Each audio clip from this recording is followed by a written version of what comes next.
Tonight in Cleveland, with a balmy temperature of, by my weather app, 12 degrees Fahrenheit. 12 degrees Fahrenheit in the city of Cleveland. AEW presented its Beach Break edition of Dynamite. Now, I am not really sure why Tony Khan decided to do a show called Beach Break in Cleveland in late January. But I have dressed for the occasion. I was told that tonight was going to be a beach break. So I busted out my suntan lotion. You got to wear some suntan lotion here. I've got my beach towel. There's a blizzard about to hit New York this weekend. I've heard so many different things about how many inches we're going to get. We're going to get 2 inches of snow. We're going to get 20 inches of snow. So I just figure, I'm going to enjoy my time here on the beach. I'm going to enjoy my time on the beach here tonight. I just need a good pool or a good midnight swim. We had to open the show tonight. One of the two featured matches promoted for tonight's show was a ladder match between Cody Rhodes and Sammy Guevara to crown an undisputed TNT champion. Cody was the TNT champion, and then, of course, he got either COVID or he was potentially exposed to COVID. Could not appear on Battle of the Belts a few weeks ago, and so we ended up with an interim TNT champion. Sammy Guevara beat Dustin Rhodes. It seemed kind of pointless, because why crown an interim champion if Cody is going to be back in a week? Tony Khan apparently had an idea, which was to build to a big match they could promote for Dynamite. That was tonight, a ladder match, and they opened the show with it, and I have to say, I was blown away by some of the risks. I mean, both guys. I don't want to just credit one over the other here, but Sammy Guevara is a fucking madman. And the things that he did to his body tonight was just beyond insane. But what we ended up with is one of the greatest matches that I've seen in AEW's short history. I thought that match was absolutely beyond insane. Some of the spots and some of the risks that they took and that we saw in that match. And when it was over, I just thought to myself, boy, I would hate to be the people that have to come on after those two people. I would hate to be the following few matches after Cody and Sammy went out there and did what they did. They ended the show with an unsanctioned lights out match between Adam Cole and Orange Cassidy. This has been building now for a few weeks. They've been feuding with each other for a while. I know not everybody is a big Orange Cassidy fan. A lot of people are wondering, why is Adam Cole toiling away with somebody like Orange Cassidy? The reality is, Orange Cassidy is one of the more popular baby faces on the AEW roster. He is a fan favorite. He is one of their biggest stars, one of their biggest homegrown stars. And so it's not as if they're putting Adam Cole on, Rampage in there, feuding with some scrub. So he got the main event spot tonight on Dynamite. When this show was over, though, it was very clear to me what the real main event was. And it was not Adam Cole against Orange Cassidy. Nothing was topping what we saw in that opening match. The main event was not as good as the ladder match that we got to open the show. And in fact, I think when I really look up and down the show tonight, there was nothing offensively bad, but the word I keep coming back to when I look at everything that was in the middle on tonight's show, to steal a word from MJF, played out as it may be, is mid. I thought a lot of the show tonight was very mid. It was all about the ladder match. That really was the main thing that I would tell people to go out of the way to watch if they did not see tonight's show. I see a lot of disappointment online. Oh, no Johnny Gargano. They were in Cleveland. They were expecting Johnny Wrestling to be there. And I even said on the podcast, I said, maybe we'll get Johnny Gargano in Cleveland. We'll see. No Johnny Gargano. And I see already people on my timeline when I put the poll up. Oh my, where was Johnny? So disappointing. Hey, you talked it into yourself. AEW didn't promote anything. Tony Khan, even for all the times Tony Khan talks about big surprises, we got big surprises. I didn't hear him say anything about a big surprise for tonight's show. We got a surprise. You wanted a big surprise. You got one in the main event. You had Danhausen making his AEW debut tonight. I don't know if it was a one-off, quick cameo, or if he's going to stick around. But we did get a Danhausen appearance in the main event. That was your big surprise. No Johnny Gargano. Johnny Gargano is preparing for the birth of his baby boy. So it appears that he is not going to be wrestling anywhere, showing up anywhere, at least until after the baby is born. So if you are a Johnny Gargano fan, you're going to have to wait a little bit longer. Hey, Dez, I saw you earlier, just became a channel member, and Tuxedo T Servo just upgraded his membership to Sound Off Legend. Brother, thank you very much. Tuxedo is awesome. We have Tuxedo in the chat with us every single week. Oh, my suntan lotion is gone. Look at that. My nose absorbed it. My nose, either that or it was the lights here. It just kind of melted away. We're going to get into the whole show. We're going to start top to bottom, even the mid stuff, which included a CM Punk segment with MJF that was not bad, but I was not as in love with it, perhaps, as other people were, and I'll explain why that was. Super chats are open. I will be reading them a little bit later on in the stream, as I do every week. I will hang out with you guys, answer your questions. We'll read some super chats. And as some people had requested, there is a brand new super chat. There is a brand new $30 super chat. It replaced an old one. The new $30 Bully Ray super chat. Now with audio. So that's a new one I just added for those who are interested. But let's get into this opening ladder. I know. I mean, all I saw all day was, how do you have a beach break show in Cleveland in January? I understand that they're going to make this an annual thing. If you're going to do beach break, literally the only beach theme thing about tonight's show was the name. It's not even like they had some special set. They had like one little lounge chair next to the announcers. That was it. There was a segment on the show with Tony Schiavone earlier in the day interviewing a couple of Team Taz members on the beach in the snow. Why the fuck was there a beach break show in January when you could have saved it for a more seasonal location? Really make a theme show out of it, right? WCW had the right idea. There has not been another company since the death of WCW that has been able to master the art of the spring break-esque type show. Those shows were fun. Those shows were fun. It's like they just put together some graphics that said beach break. I honestly think this review here, as we go along and I put some stuff up on screen, is going to be more of a beach show than the one that AEW gave us tonight. So I don't know what to tell you. There's no good answer. No good answer. It doesn't make any sense. But let's talk about the opening match. They went right into it. They went right into the ladder match to crown an undisputed TNT champion. Cody Rhodes against the interim champion, Sammy Guevara. I feel like a lifeguard here. That's right, low key. Low key lean in the chat. I went more all out for this theme than AEW did. Anyway, both belts hanging above the ring, no entrances.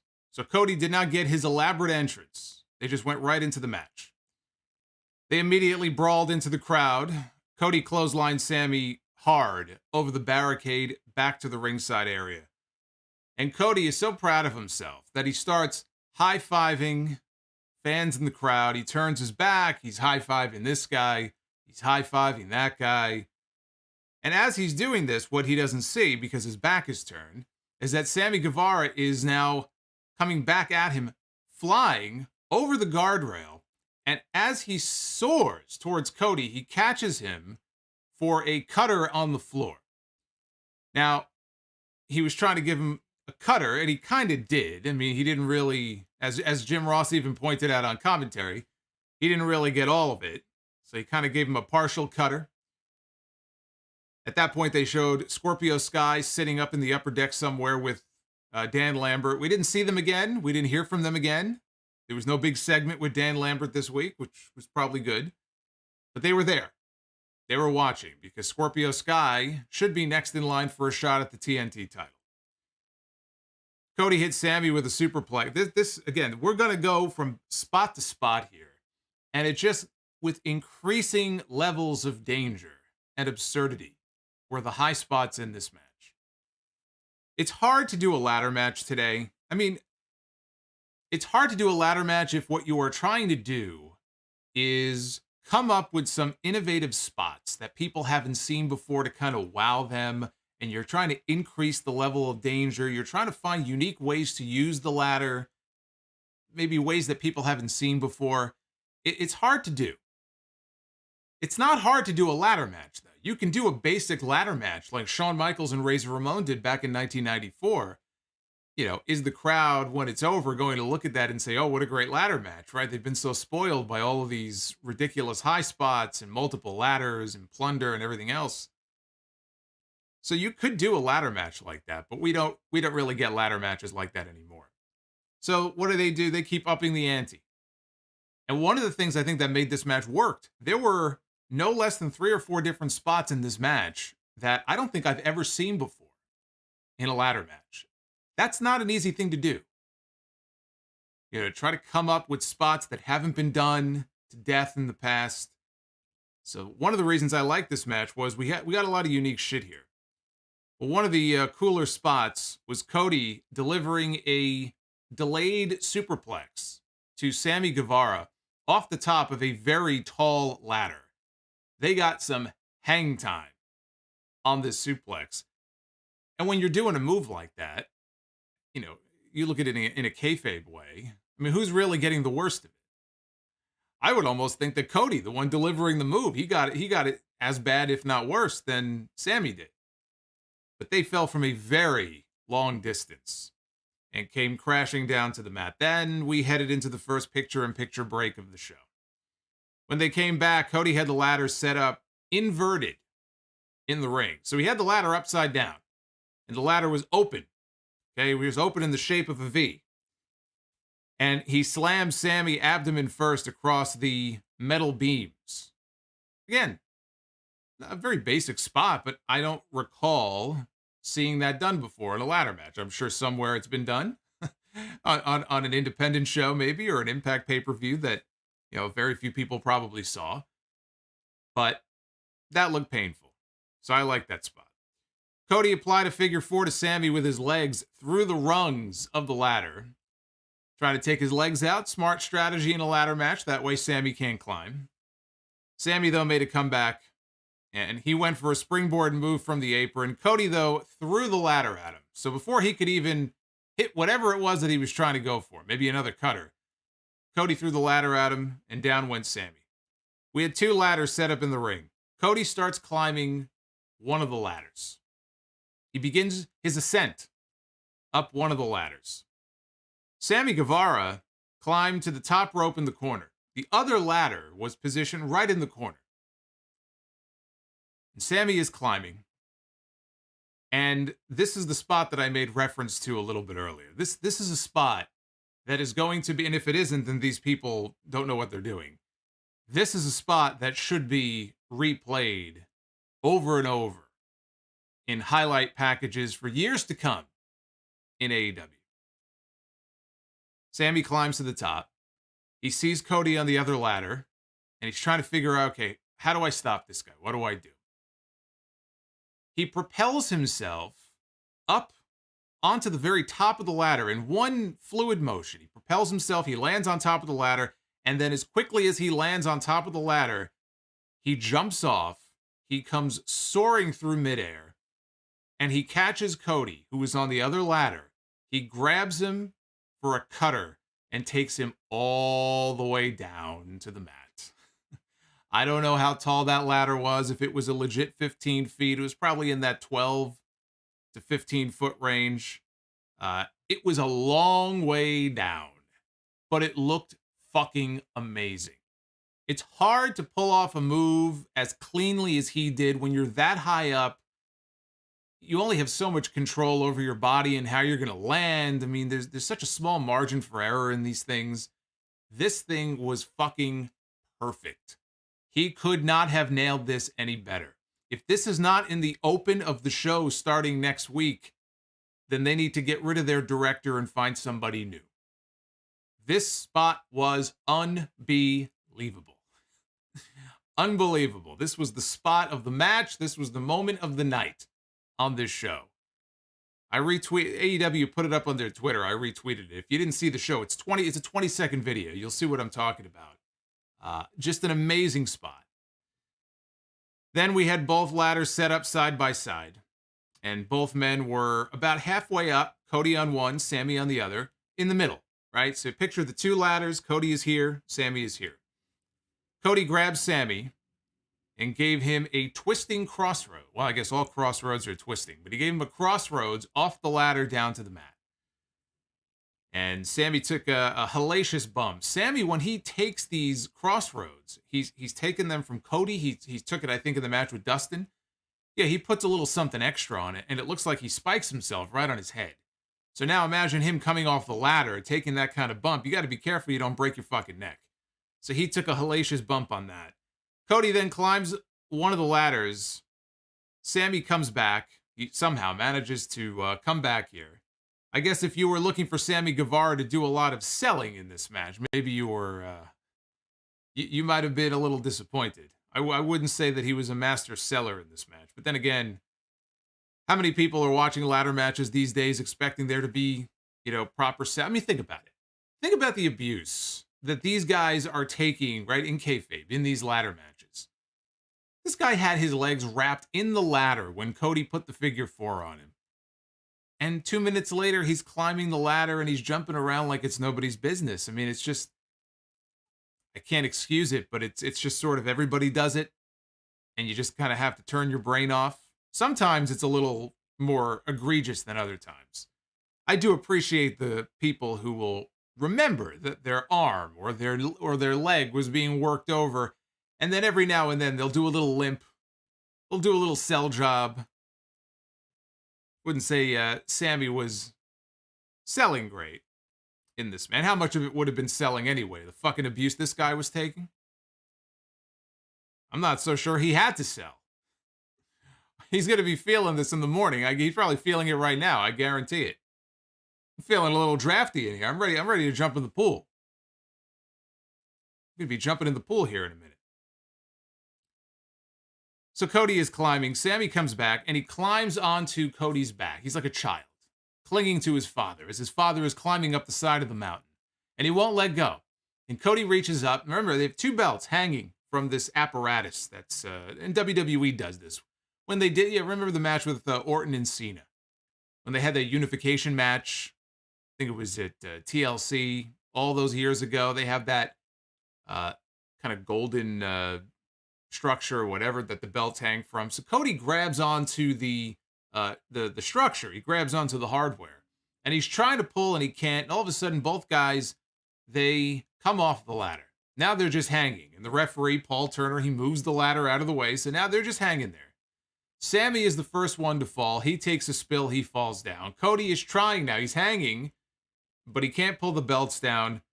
Cody follows. He falls to the mat, unable to retrieve both belts. So Cody goes back to work on Sammy's leg on the floor. He places it in one of the ladders. He's about to do some damage when all of a sudden, here comes Sammy's best friend. Here comes Fuego del Sol. How many times do we see Fuego del Sol on AEW Dynamite? Not very often. Not very often. Of course, if you watch Sammy's vlog, Fuego is in the vlog every week. So if you are a hardcore avid follower of all the social media stuff, then you know that Fuego is good friends with Sammy, and you would know that. But we never see Fuego on the show. Here comes Fuego del Sol. He runs down to the ring to do what? He runs down to the ring to try to talk Cody out of whatever he's about to do. Dude, it's a fucking ladder match. It's a ladder match with 2 championships hanging above the ring. Cody's response was the appropriate one. He got in the ring, Fuego followed, and when Fuego got in the ring, Cody kicked him in the gut, and he gave him a tiger driver, and he dropped him on his fucking head. Well deserved. It's a ladder match. You interfere in the ladder match, you get dropped on your head. Goodbye, Fuego. So Cody gets back into the ring. Or Cody is already in the ring. Sammy is trying to get into the ring. Sammy goes for a springboard move. Cody catches him with a boot to the gut, just like he did to Fuego. Before he can hit him, though, with a tiger driver of his own, Sammy throws him out to the floor. Sammy hits the ropes, and he hits a tornado dive out over the top rope onto Cody on the floor. Shout out to Steven Chappa. What's going on, Steven? I hope you're having a good...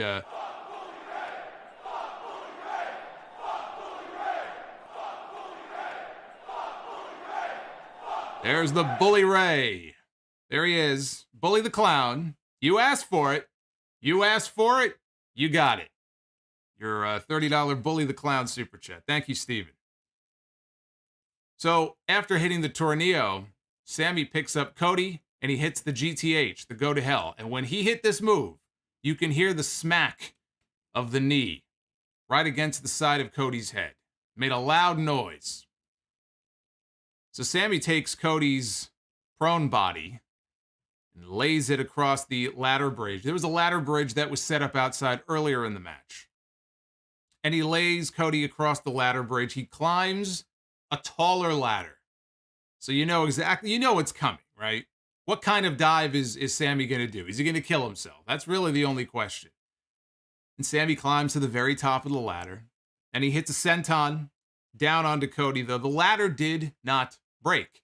So Sammy, when he hits the senton, he bounces off Cody, and it's almost like his own body bent. And then he hit the floor. It looked like he took the worst of it even more than Cody did. It looked like Sammy broke his fucking back. That's what it looked like. And again, I don't know how much of that was selling and how much of that was him saying, I shouldn't have done that. But another crazy spot from Sammy Guevara. So, a couple minutes go by. These guys are back in the ring. They're both climbing the ladder. We're headed for a photo finish. They're climbing the ladder. Sammy, though, reaches up. He grabs the belt holder and he swings it right into Cody's head. One of the belts hits Cody in the head. Cody takes a tumble off the ladder. Sammy reaches up, unhooks one belt. They ring the bell before he could even unhook the second one, but then he unhooks the second one. And Sammy Guevara wins the ladder match. Sammy Guevara is your undisputed TNT champion. He is the victor here in this match. Arms outstretched, holding up both belts. This great visual of Sammy after all the punishment that he took in this match, standing there, standing tall like Razor, right? Razor Ramon with both Intercontinental belts, arms outstretched to WrestleMania. This was, I think, one of the greatest matches in AEW history. This will go down as one of the best matches that this company has produced. It will go down as one of their best openers. Again, how do you follow this? How do you follow this?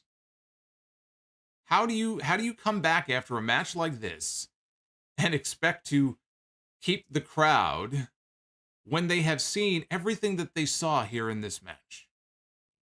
And I did see a lot of people talking about, oh, how come the crowd isn't louder and all of this stuff. I don't know, because I hear from people who were in the building saying, we were loud. Did it come across that way on TV? And that's not always the case. So I don't know if it's a matter of they don't mic their crowds as well as they should. I mean, there's just some buildings you're going to be in and the crowd is just not that hot. I mean, the people, for the most part, seemed into a lot of the stuff on this show. So again, I don't know if it's the miking or what. I didn't get the impression the people in Cleveland were sitting on their hands. But they reacted big to this match and to the finish of this match. And yes, it was a very spotty match. Yes, it was. It was a spot fest. It was a very spotty match. I just highlighted 4 of the biggest spots in the entire match. But I like the fact that they came up with unique ways to use the ladder as a weapon. That I liked. I liked that aspect of the match. Fuego had no business out there. I don't know why he came out. I guess, they wanted to add some emotion to the... It wasn't even the finish. He really had no business coming out. Fuego did not have to come out. He did not need to have that moment in the match. But it was a lot of fun to watch. Even better, I wasn't expecting Sammy to win. The biggest shock to me was that Cody lost. I just as soon figured that Cody was going to retain and they were going to let him run with it for a few more months until somebody like a Wardlow or a Hook, months and months down the road, maybe would take the title from him. Now look, Cody could get the belt back. Just because he lost it tonight doesn't mean that he can't win it back. It could be him and Sammy again for all we know at Revolution. And Cody could be the TNT champion for a fucking 4th time, 5th time, whatever it would be. I guess it would be probably the 4th time. So let's not pretend that Cody can't win the belt back. But it makes me wonder, did they have Cody lose to add to the speculation about him and his future in this company? Right, we had that story last week. Cody Rhodes working without a contract. Oh, is he going to be in the Royal Rumble? I mean, again, I could laugh all day long at the people who actually started buying into those rumors. No, Cody Rhodes was never going to be in the Royal Rumble. Cody Rhodes is not going back imminently to WWE. Cody is not going anywhere.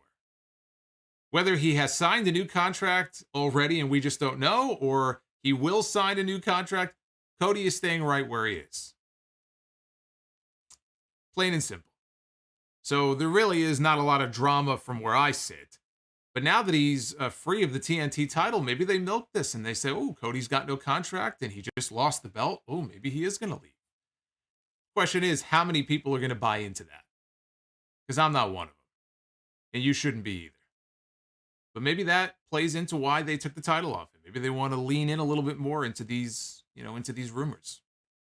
But this was fantastic. I love this. So on a snowy beach in Cleveland, Tony Schiavone is standing there freezing his fucking nuts off. This poor guy, he goes, it's really cold out here. I don't know, it's pretty balmy in here. Enjoy, I look like a fucking lifeguard. I just need my whistle. Out on the snowy beach, Ricky Starks and Powerhouse Hobbs were being interviewed by Tony Schiavone. Powerhouse Hobbs challenged Dante Martin to one more match. So we're going to get it again. We're going to get Dante one-on-one against Powerhouse Hobbs. Hobbs better win this time. Ricky Starks issued his own challenge to Jay Lethal to an FTW title match next Friday. Not this week, but next week on Rampage in Chicago. So they're holding off on that match a little bit because they want to wait until they get to Chicago next week. And then we'll get Jay Lethal challenging for the FTW title. We had the hometown boy from Cleveland. Don't call me Gargano. It was Wardlow. The only hometown boy that we needed on the show tonight was the homegrown AEW talent, Wardlow, the one who they're building, the one who's going to be a monster babyface in 2022 for this company. Wardlow comes out in his hometown, gets a big reaction, tells Shawn Spears, you stay. Stay on the ramp. It's a good thing Shawn Spears comes out with a chair because all he had to do was open up his chair and he could take a seat right there on the ramp.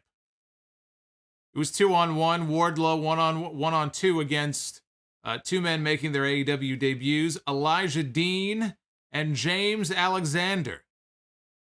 Shout out to the other James Alexander, friend of mine, listener of the podcast. This was not the James Alexander. I know James would have held up a little bit better in this match. Shout out to his BWA days. This did not go very long. Power bomb to one guy, 2 power bombs to the other. Back to the first guy, 3 more power bombs. The last one was onto his partner, and Wardlow stacks him, and Wardlow picks up the win. And Shawn Spears wanted to hit the ring after the match with the chair. Wardlow stopped him and said no. And they went to the back. Next up, we had a trios match. It was Chris Jericho, Santana, and Ortiz of the Inner Circle taking on Daniel Garcia and 2.0. Santana and Ortiz had words last week with Jericho. They were talking about Eddie Kingston, and they said that Eddie Kingston may have had a point when he was talking about Jericho being the one who's been holding them back. And remember, Santana said, maybe we would be tag team champions by now were it not for you. Maybe we are being held back by sticking with you and still being associated with you in the Inner Circle. This segment here was, honestly, it was less about the match. It was more about this highlighting the dysfunction within the ranks of the Inner Circle. While Sammy Guevara is off having the kind of match he had tonight, winning championships, Jake Hager has disappeared off the face of the earth, we're left with Jericho, Santana, and Ortiz. And this infighting that there's been over the last couple of weeks. And it looks like we are probably going to be headed for a split. I mean, I guess they could all make up in the end. I think that would be a mistake. I think the right thing to do for Santana and Ortiz is to break away from Chris Jericho and go off on their own. Jericho was going to start the match. Santana tagged himself in. And again, this was the story for the first few minutes of the match. Not on the same page. Not on the same page. It hit a similar spot with Ortiz tagging into the match. So the heels worked over Ortiz. Jericho was ready for the hot tag. He's right there. Jericho wants to be tagged into the match. But when he made it over to his corner, Ortiz tagged Santana back into the match instead. He had already been in the match. Instead of tagging in the fresh Jericho, he tagged his partner back in instead of Chris. So Chris jumps down from the apron, and now he's just sort of watching. He says, oh, okay. What's going on here? What's the deal with you guys? And he's watching from the aisleway, just standing there watching. 2.0 was setting up for their finish on Santana. Jericho pulled Jeff Parker out to the floor. And then when Matt Lee got pushed into the ropes, referee didn't see it, Jericho back elbowed him right in the face. Hit the Judas effect. And Lee stumbled backwards into a stuffed pile driver from Santana, who got the pin to win the match for the Inner Circle. The story here, at least to me, the story coming out of this match is that Santana and Ortiz, despite what they said, effectively needed Jericho to win the match for them. That's what happened here. They won the match because Jericho hit his finish on Matt Lee, and that allowed them to get the pin. So we'll see, the story will continue, obviously, over these next few weeks. We're going to get more dissension. I just don't want the whole kiss and make up thing at the end, where they're all back together and they're all on the same page and everything is all hunky-dory. Santana and Ortiz need to break away on their own. Jericho, I think, would be better off, not right away, but going heel again. It's been a while, right? He's been doing the babyface thing for many, many months.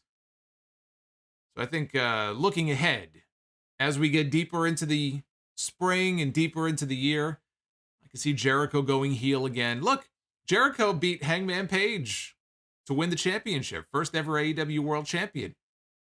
Maybe they bring it back. Right? Maybe they bring it back and Jericho says, hey, I beat you once. I can be AEW champion again. Hangman gets his win back and sends Jericho off to his next Fozzy gig. I think Jericho will work better as a heel anyway. But I mean, again, I don't see how keeping the Inner Circle together is really benefiting anybody except Jericho. It gives Jericho people to hang around. Right? Santana and Ortiz at this point, maybe initially, but Santana and Ortiz are not gaining anything from this. Sammy Guevara doesn't need them. He's off doing his own thing. Sammy Guevara is doing just fine. Jake Hager? Jake Hager is probably the one guy who I would say would benefit from the Inner Circle staying together. And he hasn't even been around. And I care a lot more about Santana and Ortiz than I do fucking Jake Hager. So I hope that we are on our way to an Inner Circle split once and for all. We got a video package for Hangman Adam Page defending his AEW World title against Lance Archer on Dynamite in 2 weeks' time. We're going to get the championship on the line in what Archer said will be a Texas death match. Shout out to Brandon Proctor.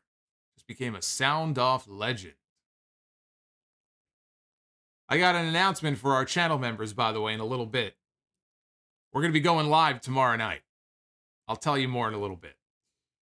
But now we know the AEW title match is in 2 weeks on Dynamite, not on pay-per-view, not at Revel. I think we knew, Hangman against Archer. How are they going to drag that out anyway for another 6 weeks? But that's not a Revolution-worthy title match.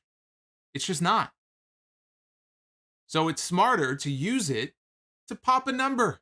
You put a world title match on TV. We just had 2 of them, right? We had the 2 against Danielson.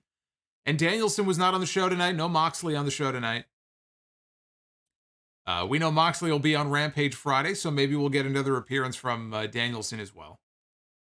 But it's smart to do this match on TV. Try to pop a number, put a world title match on Dynamite, and save a bigger match and a better opponent for Page for Revolution in 5 weeks. CM Punk was out next for a live interview in Cleveland, the same city that hosted Monday Night Raw 8 years ago, almost to the day. The same Monday Night Raw that CM Punk walked out of for the final time after meeting with Vince McMahon and Triple H backstage. So he has a interesting connection to the city of Cleveland. Punk was dressed to fight. He had his long pants on that he wore when he wrestled, I guess it was in the debut match against Darby, right? He had the long pants. I think his fists were taped. He was ready for combat. And he unzipped his jacket to reveal MJF's scarf that he stole off of him last week. MJF interrupted not long after this. Punk was going off on how cheap the scarf was and all this. And so here comes MJF. And he asked the fans if they really wanted this match. They really wanted to see CM Punk against MJF. And of course, they all cheered and they all chanted yes. And then he said that he would not waste a match as historic as CM Punk against MJF for the very first time in a cesspool like Cleveland, which got him chants of asshole. Instead, he said he'll give the fans the match they've wanted next week in Chicago. It will be CM Punk in his hometown, in his backyard, one-on-one with MJF. But we're not in Chicago right now. He said we're in crappy Cleveland. He said the match will be spectacular, but the outcome would be very upsetting to people because after he wins, CM Punk is going to reveal himself. CM Punk, the people are going to see the real CM Punk. The man who loses his smile when he doesn't get what he wants and blames his failures on everyone else, just like LeBron James. Punk no-showed in Cleveland in 2014 when he left WWE. When MJF beats Punk, he's going to cry about it on a podcast. So then it was Punk's turn to respond. And Punk said the best thing he did was leave. And the best thing he did was come back. And those things are not mutually exclusive. He said MJF listened to that podcast because he was a fan. He said MJF watched him when he was a kid and he stood in line for his autograph and he doesn't get to take that out on the fans. Punk said that he should go to the back and put his boots on with the 3-inch lifts and handle business. Punk said the fans don't love him because he wins or hate him because he loses. They love him because he always gets back. He always gets back up, just like Cleveland. So sucking up to Cleveland is CM Punk. MJF said that, well, it's time to test that theory. And he motioned to the back, and here comes the pinnacle. Here comes Shawn Spears. Here comes Wardlow. Here comes FTR. Spears and FTR jumped Punk. FTR held him down so Spears can hit him across the back with a chair. MJF ordered Wardlow to powerbomb Punk. And here's Wardlow, who got wildly cheered a few segments ago, right? He's over like Rover. It's his hometown. Everyone's cheering. They're telling him, no, don't do it. He powerbombs Punk. MJF stands over Punk and tells him that it was apropos his career would end in the same place that it started next week, that being Chicago. I thought this was okay. I thought this was okay. The issue I have is that some of these Punk segments, well, Punk and MJF, but some of these Punk segments just drag on longer than they need to. They overstay their welcome. I get to a point in the promo where it's like, this should have been over by now. And they're still going. And I felt that way in this promo a few minutes before it actually ended. So I thought it dragged on for too long. And also, for the people who think, why are they giving this match away on TV next week? Number one, we don't know for sure if they're giving the match away. They could always shoot some kind of an angle. I think we're going to get the match. I feel like if they're going to promote this as the big main event for next week in Punk's hometown, they're not going to fuck the fans over. You kind of get conditioned to seeing that in WWE sometimes when they do an angle where they'll promise a match and then it turns out, well, we're not going to do the match. I mean, they're doing it right now with Sonya Deville and Naomi. Now, granted, that's not CM Punk against MJF, but I don't think that Tony Khan is going to do that. So I'm fairly certain we'll actually get the match next week. I think it's smart.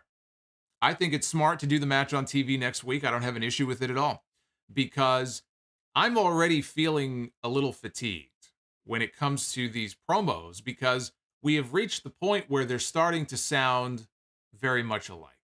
They're starting to kind of run together a lot. It's a lot of the same material, I feel like. It's running out of steam where it's like, all right, it's time for the match. So when is the next pay-per-view? 5 weeks away. 5 weeks. They can't wait 5 weeks to do this match. They don't have enough to sustain this for another 5 weeks. We've had Punk against Wardlow. We've had Punk against Shawn Spears. You want to do Punk against each member of FTR? I guess you could try that too. And actually, I think Punk against Dax and Punk against Cash would actually be a pretty good match. But you can't. You got to do the match now. You can't drag this out for 5 more weeks. It's already getting long in the tooth as far as some of these promos are concerned. So that's the main reason why I don't have any issue with them doing it. The other thing is, you get more than one match out of this. This is not going to be one and done. You're going to get 2, maybe 3 matches out of this. By doing the first match on TV in Chicago next week, MJF absolutely should win this match. Not a question in my mind. The winner of the match next week should be MJF. I've always said, when they meet for the first time, I thought it would be at Revolution, but when they meet for the first time, MJF should win. If they met for the only time, MJF should win. But I don't believe this will be the only time. So MJF goes to Chicago. Now, you talk about getting heat. He goes to Chicago next week. He wins.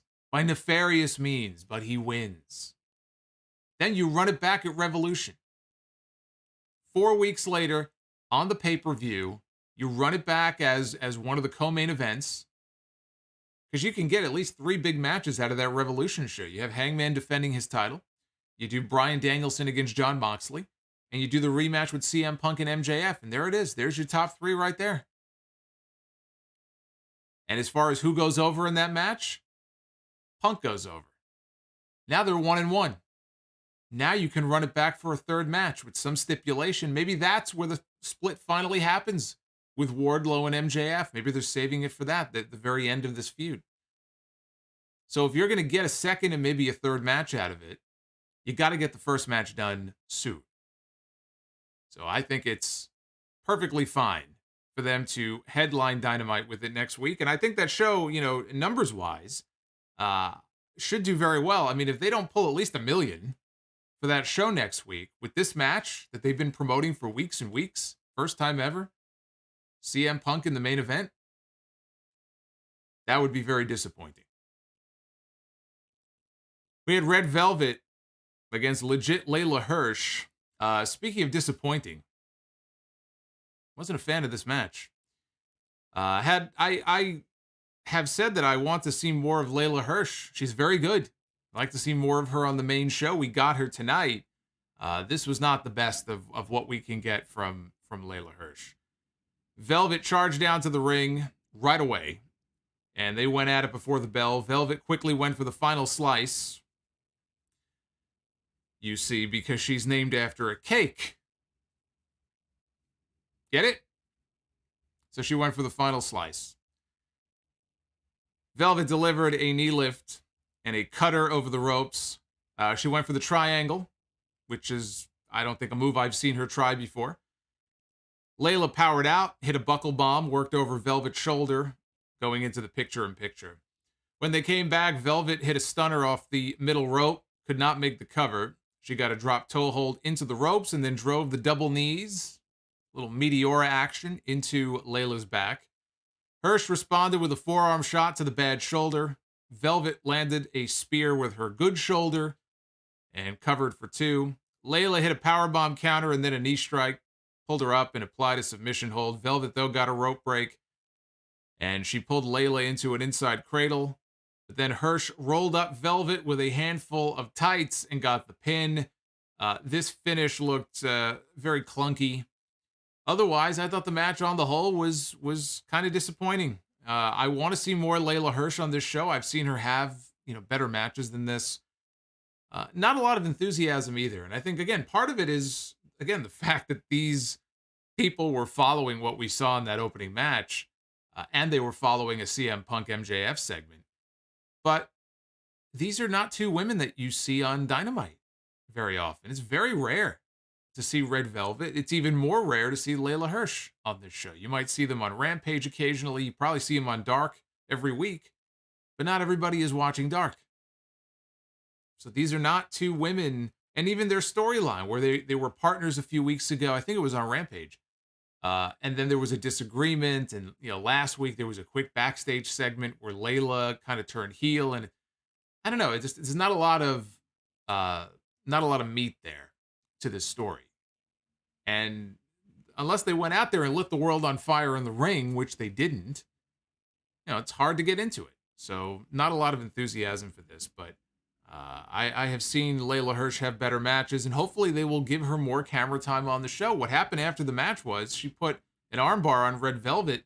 That brought out Chris Statlander, and Leyla fled up the ramp. Leyla Hirsch against Chris Statlander sounds like a pretty good match. So that's a match I'm looking forward to seeing. I expect that to be a good match when they do that match. We got a pre-tape promo from Malachi Black and Brody King. The House of Black. Malachi said the House of Black is about chaos and violence. And Brody King embodies both of those things. Brody walked into camera view from the shadows behind Malachi and spoke for the first time. And he said Pac has spoken against the house, and now he must be humbled. After his defeat, he can reflect on the teaching the house has bestowed upon him. And Brody said, like death. And Malachi finished the sentence. He said, we are inevitable. Good stuff here. I like these vignettes. I like the Pac video we saw last week. I think it was last week. And I like this video as well. Tony Schiavone was in the ring to introduce the AEW Women's Champion, Britt Baker. This is one of those segments I think of when I said that a lot of the stuff in the middle of this show was very mid. I thought of this segment. This is the first thing I thought of when I said, how would I describe the middle portion of the show? I thought of this segment. This segment did not need to be on the show. Segment did not need to be on the show tonight. They had Britt Baker's Pro Wrestling Illustrated Awards on display in the ring. They had magazine covers with her all blown up on poster board.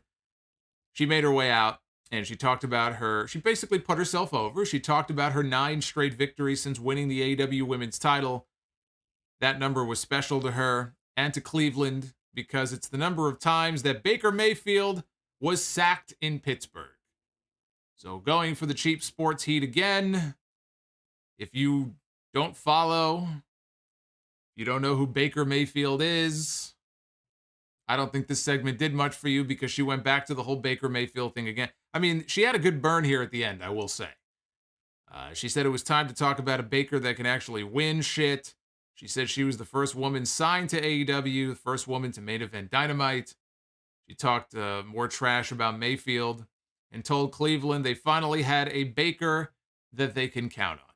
So that was a clever line at the end. That was the whole segment. I thought at least that somebody was going to come out. We were going to get a sense of who her next challenger is going to be.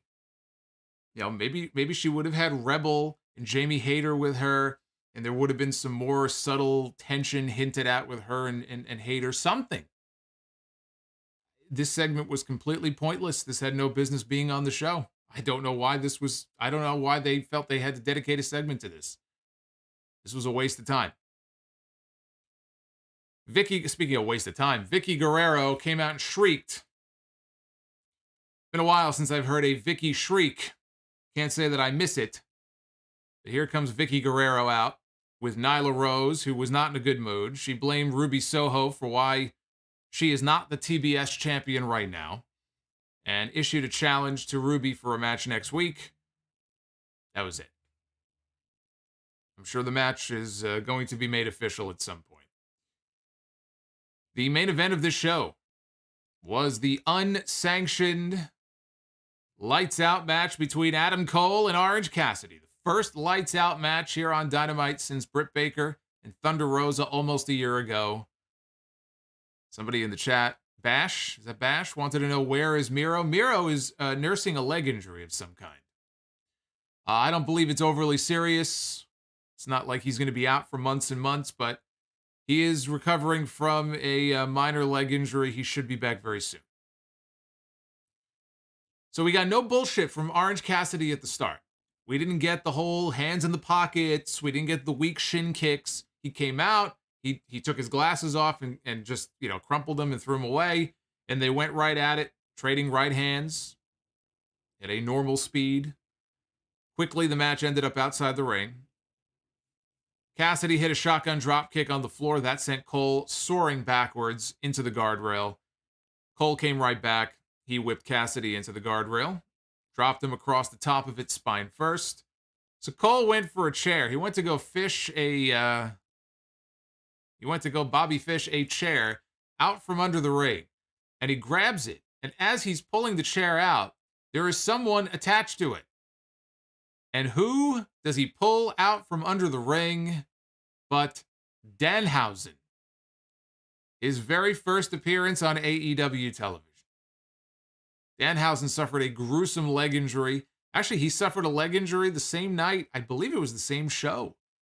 Months ago that Mance Warner got hurt. We saw Mance Warner make an appearance at the GCW pay-per-view on Sunday night. So only appropriate that we would see the return of Danhausen. Nice pop for somebody who has never been introduced on television to the AEW audience. The people in Cleveland sure knew who he was. You know, and I think a lot of people expected him to show up here after Ring of Honor let everybody out of their contracts. The only reason we didn't see Danhausen sooner is because he was hurt. But he's doing better now. He's able to walk. He's walking. He's mobile. I don't know if he can wrestle yet, but it's good to see him doing better. But Danhausen, he stands up, and Adam Cole is completely weirded out. He's shocked. He doesn't know what to make of this, and Danhausen is sort of pointing at him. And Cole, as weirded out as he is, he turns back around, and he goes to hit Cassidy with the chair. Cassidy ducks, and he hits a tornado DDT on the floor to Cole. Danhausen is not from Cleveland. So why he was there, I don't know. It was never explained. I mean, maybe he's just been hiding out under the ring for the last few weeks and nobody bothered to check, and I don't know. He was just sort of randomly there. And I don't know if it was just a cameo or if we're going to start seeing him, you know, if he signed a contract. I don't know. I don't know. But I guess he lives under the ring. So a minute later, then again, I'm not even sure how I would explain Danhausen to someone if they asked me, like a non-fan or a casual fan. Who's that? I don't know what to say. I have no explanation. I'll just say that Sting stopped working out, and that's what he looks like now. I have no other good explanation for it. I really don't. Although Sting at 62 is actually in better shape than Danhausen. If you put Sting next to Danhausen, even though Sting probably has at least 30 years on him, Sting's in better shape than he is. So a minute later, Cole went for a Panama Sunrise on the floor. Cassidy blocked it. And Cassidy went for the beach break. Very appropriate on this show. But Cole got out of it. Cassidy ended up giving him a spine buster through the timekeeper's table. When Cassidy set up for the orange punch, he was waiting for Cole to get up. Oh, okay. I'm seeing the updates in the chat that Tony Khan has announced that Danhausen is officially All Elite. How does Danhausen get paid? Danhausen seems like the kind of guy who would probably be paid in crypto. So I'm guessing he's going to accept payment from Tony Khan in some kind of cryptocurrency. But it is official. Danhausen is All Elite, so we will be seeing him on TV going forward. Maybe not every week, but we will see more of him. So Orange Cassidy was waiting for Cole after the table spot to get back up. He did not see Adam Cole grab the ring bell. So when he came in for the orange punch, Cole held up the bell. And Cassidy punched the bell. That was the beginning of working over his hand. Cole was damaging his hand any way he could. He put it in the ring steps and kicked the steps. Cole started pulling various articles of plunder from under the ring as they cut to the final picture-in-picture break. So after the break, Cole calls out the boys. He's waving to the back. He's calling out the cavalry. And here comes Brandon Cutler. But Wheeler Yuta from Best Friends quickly comes out and dispatches him. We had Fish and O'Reilly, or at least I didn't see it. I don't know if O'Reilly was there. I saw Fish. I don't remember if I saw O'Reilly, come to think of it. But There's Chuck Taylor. Young Bucks came out. The Young Bucks got in the ring. They were about to do a triple super kick with Cole. Here comes Roppongi Vice, though. And they pulled Matt and Nick out to the floor and fought off with them. That match did not happen last week because Rocky Romero got COVID, so I'm sure they're going to come back with it soon. In the ring, Orange Cassidy hit the beach break, but Cole kicked out. Hit the orange punch, but then he was in agony. His hand was all bloodied. It was damaged from earlier. Kind of stupid to hit that move. So now he's selling the hand. Cole went for a low blow, which is legal in a match like this. But when he hit the low blow, it was Adam Cole who was selling an injury. And Orange Cassidy was just standing there. And he reached down into his pants and he pulled out a protective cup. He pulled out a steel cup, is what it was, with thumbtacks on it. That's what the announcer said. I don't know if I'd be wearing that. I don't know if I'd be sticking that in my crotch. Thumbtacks in the crotch does not sound like a risk worth taking. So Kyle O'Reilly was not there. Kyle didn't have a baby. His wife, or girlfriend, his significant other had a baby. Everyone's saying Kyle had a baby. Kyle would make headlines if he had a baby. But congratulations if he had the child. Congratulations. Yeah, I was going to say, I remember seeing Fish, but I didn't see O'Reilly. So Cassidy sets up to hit Cole with his own move. Climbs up on the middle rope on the inside, comes off, hits the Panama Sunrise. Only gets a 2.5. Cole runs away all the way down through the tunnel. He's trying to escape Orange Cassidy. They end up by the gorilla position. Tony Khan is there. Jerry Lynn is over there. Jerry Lynn, who was just at the Indie Hall of Fame ceremony the other weekend. GCW weekend. Cole delivered a Death Valley driver through the table to Cassidy. They end up fighting back out onto the stage. Cassidy is down on his knees. Cole pulls down the knee pad. He's setting up for the boom. And as he goes for the boom, Cassidy gets up. He nails him with a super kick. And Cassidy wraps a chain around his hand. He's going to go for the chain-assisted orange punch. When he goes for it, though, Cole grabs a spotlight that was sitting on the stage, and he whacks him with it. He hits Orange Cassidy with the spotlight. Cole then climbs the truss. There's a steel truss right next to one of the entrance tunnels. And Cole scales the truss, and he climbs up on top of the tunnel, and he looks down, and he doesn't see Orange Cassidy. He has no idea where he is. Well, what he didn't realize is that Orange Cassidy was climbing up right behind him. So there's OC standing right behind Cole, and he delivers a low blow. He grabs Cole after the low blow and gives him a hug. And he's grabbing him tightly, and Cole is trying to break out of his vice grip, and he can't break free. And Cassidy is looking down to the stage. And sure enough, they go tumbling off the tunnel. They crash through the stage, or I should say, a bunch of wooden / cardboard boxes that were set up on the side of the tunnel. They crashed through the boxes. Cassidy landed on top of Cole, so the referee started his count. 1, 2, 3. Orange Cassidy is victorious in the Lights Out match. I thought that, and I want to address this because, of course, we're getting the Adam Cole is buried.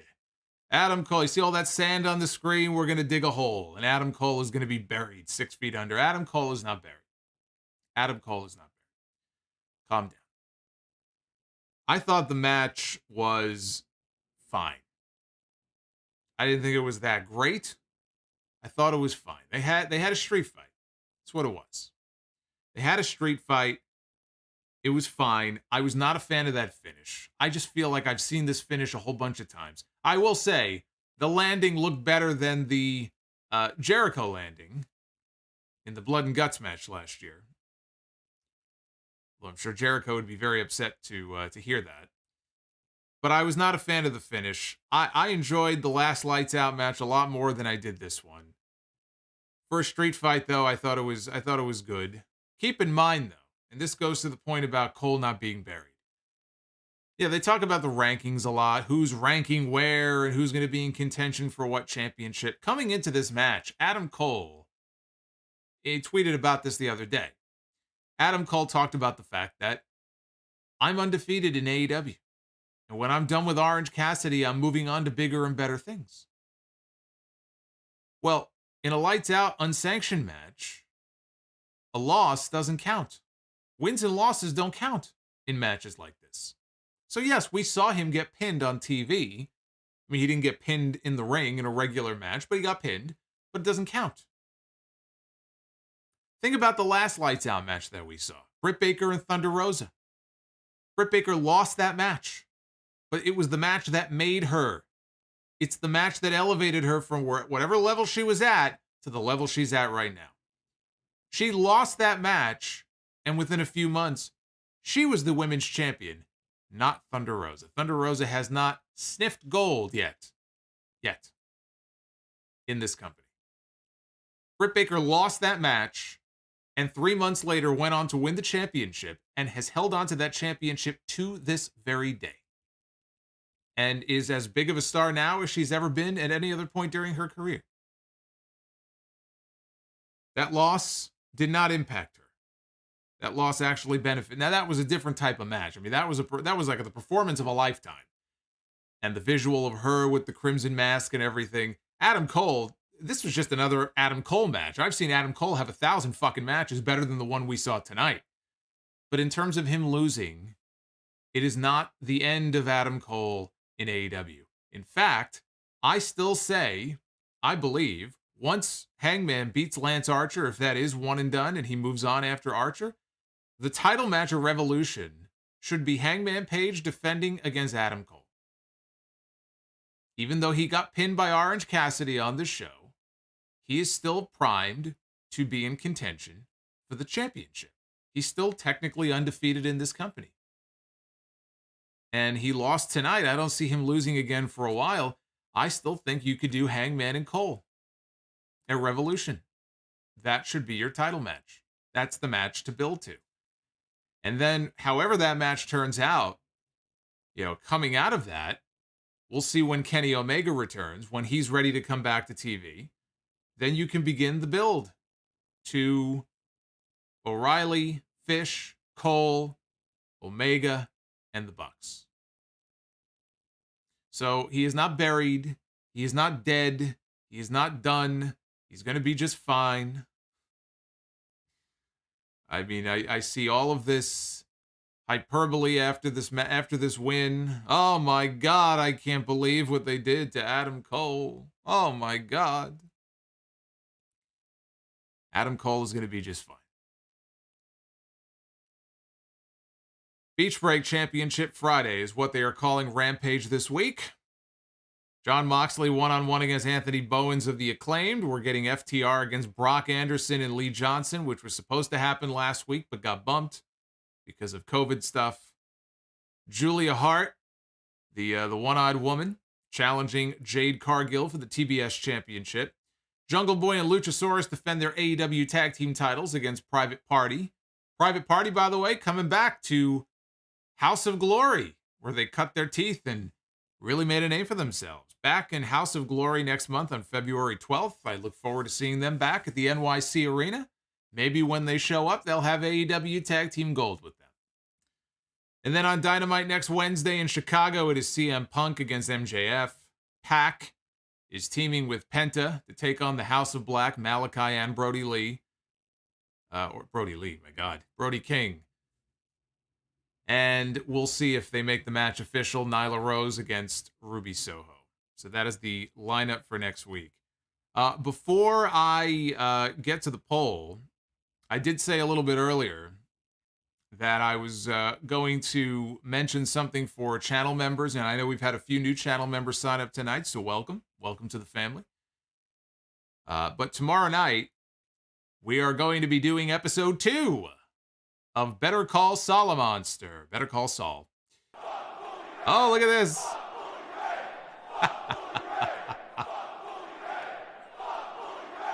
Oh, my goodness. Steven Chappa. Bully the Cloud. Fuck Bully Ray. Thank you, my friend. Boy, you're really fond of that super chat, are you? I knew you would be. I knew somebody would be. But tomorrow night, if you are a channel member, exclusively for channel members, I'm going to be opening the phone lines. We're going to be talking whatever you want, but we're going to be talking, I'm sure, a lot of Royal Rumble. Because the Royal Rumble is coming up on Saturday. So we are going to be on, we'll see, maybe about an hour, 90 minutes or so. I'll take as many calls as I can. Again, this is a perk for channel members. I will be live. I will let you know in the community section here. I'll put a post up tomorrow with the phone number. I'm going to be shooting for 8:30. So 8:30 Eastern, 8:30 p.m. Eastern time tomorrow night. That is the plan as of right now, so I hope you can join. And if you have been waiting to call in and talk to the Solomonster, tomorrow night will be your chance.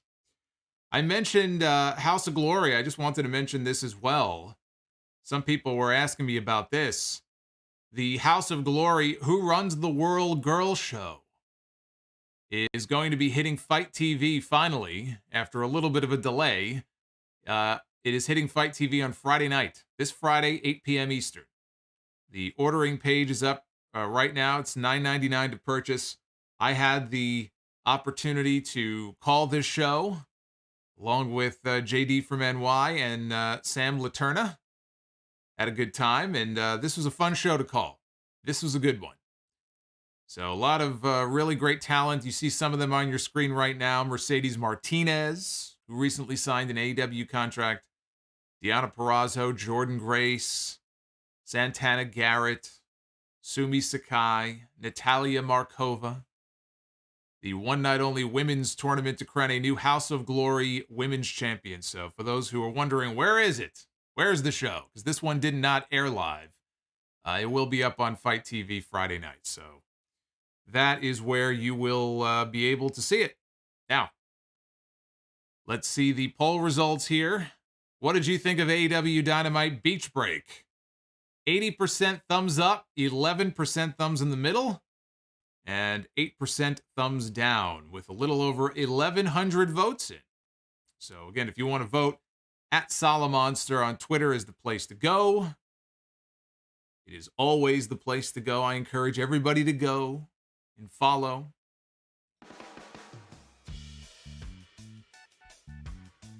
It's time to hit the beach. It's time to hit the beach. Take your questions. Read all your super chats. If you have any final messages, you can get them on in. I will try to read what you guys send to me. And again, I thank everybody who supports the streams and supports the channel and me and the work that I do. So I thank you all. Oh, take the towel off here. Man, we gotta take this towel off. It's getting warm in here. Food Hive, $1.99, says Mox Oscar LOL crying. I love Hey Arnold. Okay. All right. He loves Hey Arnold. I wasn't really a big Hey Arnold watcher, but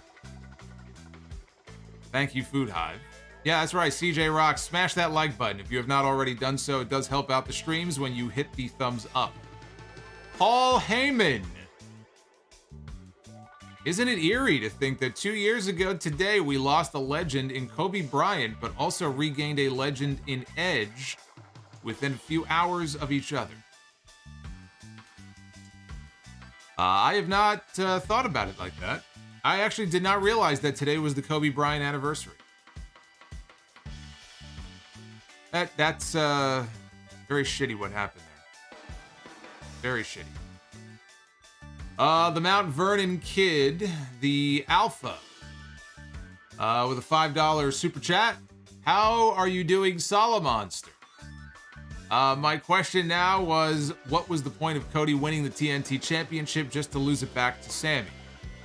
Was it just stat pad?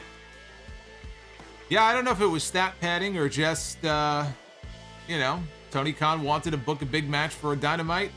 And this is the idea that he had in mind. Book a unification ladder match, which turned out to be one of the best matches they've ever had in Dynamite history. So we ended up with a great match out of it.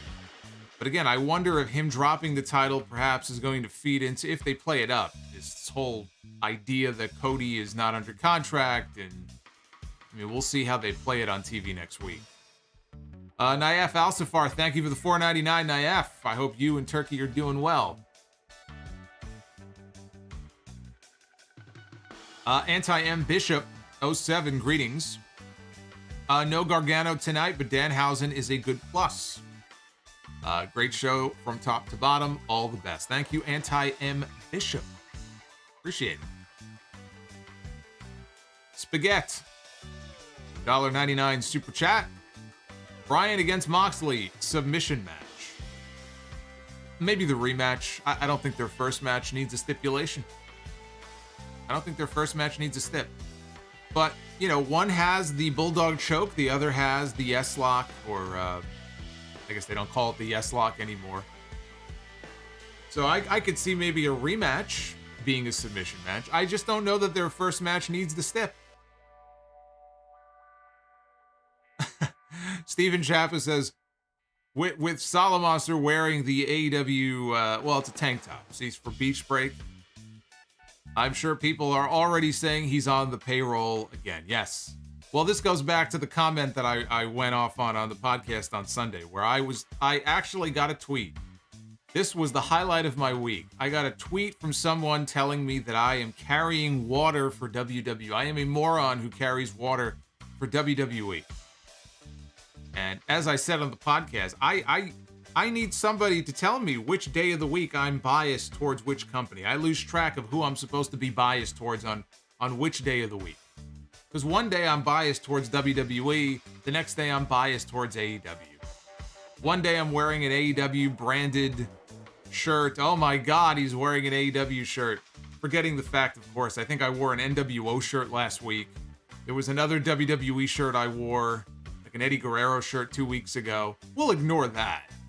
We'll ignore that. Again, these people are not to be taken seriously. Deuce, $4.99.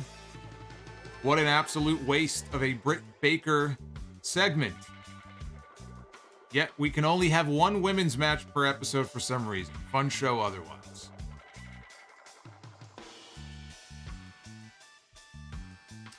Thank you, Jared, for the $35 Christian super chat. Says, love me some Danhausen. Jared, you know, as much of an old school guy as you are, I'm kind of surprised that you love, I'm kind of relieved that you like Danhausen. You can actually enjoy yourself for a little bit. You know, a lot of older fans are very, I say older, I mean longtime fans are, you know, sometimes a little uptight when it comes to the silly gimmicks. Luis Belmont Show, $10 super chat. Sucks having COVID, no symptoms at all, but please keep me in good spirits, Solo Maniacs. Oh, Luis has COVID. Well, Luis, I hope that you are able to break free and get back out into civilization very soon. It's good, though, that you have no symptoms. I have a friend who had it and was absolutely fucking miserable. Vaxxed and everything. He was still completely miserable, so at least you're not going through that. Joseph Brooks, buy, rent, thank you for the $9.99, by the way. Buy, rent, or sell.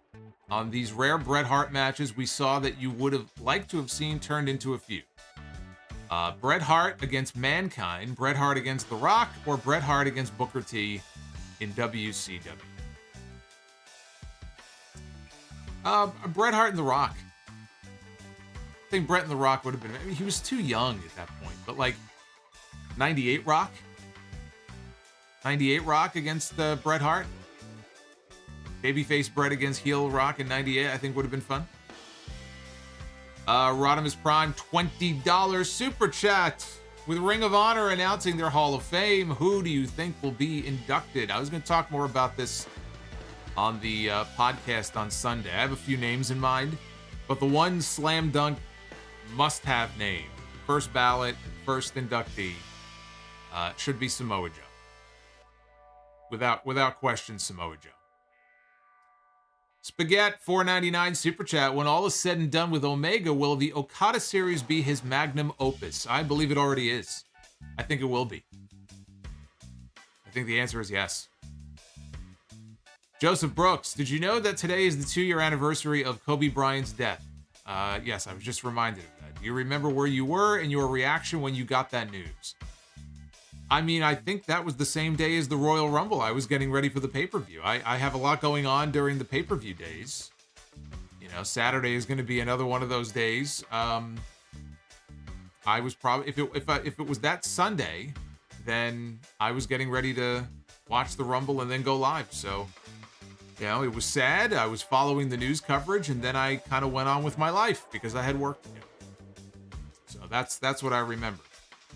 Stephen Chappa, thank you again for that Bully the Clown, the first Bully the Clown super chat from earlier. James Cooper, AEW slowly rekindling. Is that a new word?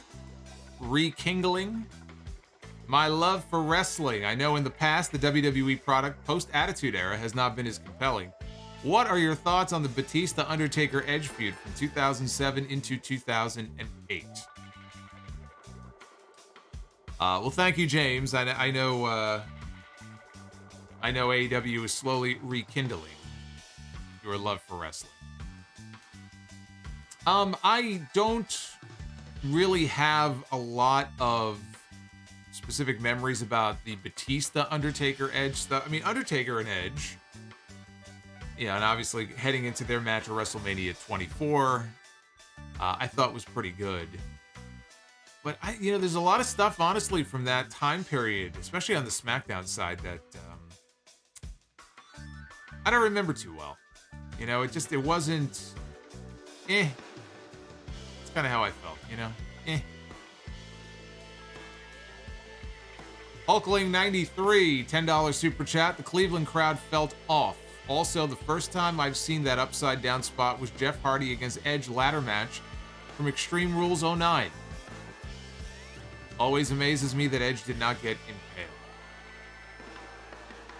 Yeah, I gotta watch that match. I don't think I've seen that match since the first time I saw it. So I don't remember too much from it. Carlos Lugo. Danhausen was signed by AEW. Do you think he was a good signing, and how would you book him? Oh my god, I have no fucking idea. Danhausen, he's an attraction. I would not... I think it's important not to overexpose him. I think we're going to see him doing, some comedy stuff, maybe with Cassidy and Best Friends. I could see that, maybe. But honestly, I have no idea. I have no idea how they're going to use Danhausen. I'd have to think about how I would use Danhausen in small doses. That's how I would use Danhausen. I think he is best in small doses and not being overexposed. Man Without Mercy, would you say that AJ in New Japan is Styles at his best? Yeah, I would. I think the tail end of his run in Impact into the beginning of his run and his whole run in New Japan. And even honestly into the beginning of his WWE run and those early matches with Roman Reigns and the matches with John Cena. I mean, that was AJ at his best. Food Hive. Tony Khan said Danhausen is all Elitehausen. James Cooper, $4.99. Rank these wrestling politicians from 1 to 4. Hogan in the 80s and 90s. Shawn Michaels in the late 90s. Triple H, Reign of Terror, and John Cena 2008 to 2014. Well, I mean, I would put Cena on the bottom. Hogan is the master. I mean, Hogan out-politicked Michaels in 2005. I can't put Hogan above Shawn. So I would say Hogan, Triple H, Michaels, Cena, in that order. That's how I would rank. The Phenom. We have the Phenom. $7 super chat. Buy, rent, sell. Brett versus Shawn. Sting versus NWO. And Undertaker against Shawn Michaels, WrestleMania 25. Love your videos. Keep up the great work. Thank you. So a buy, rent, or sell. on those feuds. I mean, Brett and Shawn was a real life feud that just played itself out on TV. You know? But if I just judge it just based on what we saw on television, they were all special. Sting and the NWO. Those are the days, man. Sting falling from the ceiling, hitting everybody with the baseball bat. All these NWO guys, all 24 NWO guys, 37 NWO guys running from one guy with a baseball bat.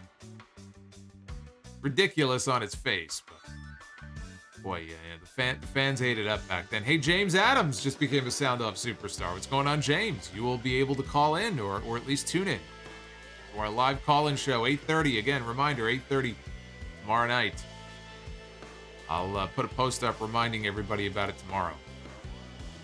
I mean, again, if I had to rank them by rent or sell, I would probably go Brett Shawn. There hasn't been a feud like it since. Because it was real. Brett Shawn, Shawn Taker, Sting, NWO. Ryan Spies, hopefully Sammy's second title run has more interesting challengers and angles than his first one. The Phenom again, if you got Prime Bret Hart back for only one match, would you like to see him wrestle? Who would you like to see him wrestle? My personal choice would be Walter or Okada. Walter, who's that? There is no Walter anymore. Walter or Okada. So you're talking current talent. You can almost put him in there against anybody. You could put Bret in there against Omega. You could put Bret in there against... I'm trying to think from WWE. Seth Rollins, right? We know Rollins is a big Bret Hart fan.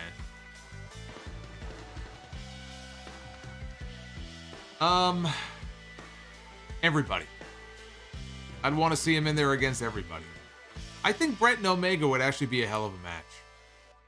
I think that would be a special one. Two Canadians going at it. You've got Danielson, of course Danielson. I mean, how could I forget him? WWE, even like Bret Hart against Roman Reigns. Bret, when he would be matched up against guys that were physically bigger than him, he also was able to, pull out a lot of great matches. And Roman can go. So, prime Bret against Roman Reigns right now in the middle of the best run of his career. Bret and Brock. Bret Hart and Brock Lesnar. If you take the Brock Lesnar from years ago who actually wrestled more and did more than just suplexes and F5s, imagine that Brock Lesnar, but even the Brock of today against Bret Hart. There's so many great matches that you could have gotten out of it. James Cooper, do you think when the time comes for multi-man matches, AEW goes for traditional triple threat rules or the ECW three-way dance route? Probably traditional triple threat rules would be my guess. Dave Meltzer, Wrestling Observer Newsletter. Look at Dave, right? The Dave, chiming in, breaking away from his newsletter writing to send in a super chat. Do you think that Bryan and Punk's AEW... I love the idea that he's asking me a question, as if it were him. Do you think Bryan and Punk's AEW runs have been overall better than their WWE runs? What is more important for a good career, promo or work rate? You need both. You need promo ability. You need to be able to work in the ring. You got to have some kind of character development. You've got to be interesting. It's not enough to just be a good wrestler. Some people think, all these internet fans care about is work rate. Well, I mean, maybe some of them do. I know what I like. I like somebody who can go in there and have great matches, but I also want somebody who can go out there and just entertain me. And, who's got a charismatic personality where when they're on screen, I'm focused on them. I'll drop whatever else I might be doing to focus on them and what they're saying and what they're doing. They can draw me in. Right? They just have that sort of intangible quality about them. You need to be able to do it all.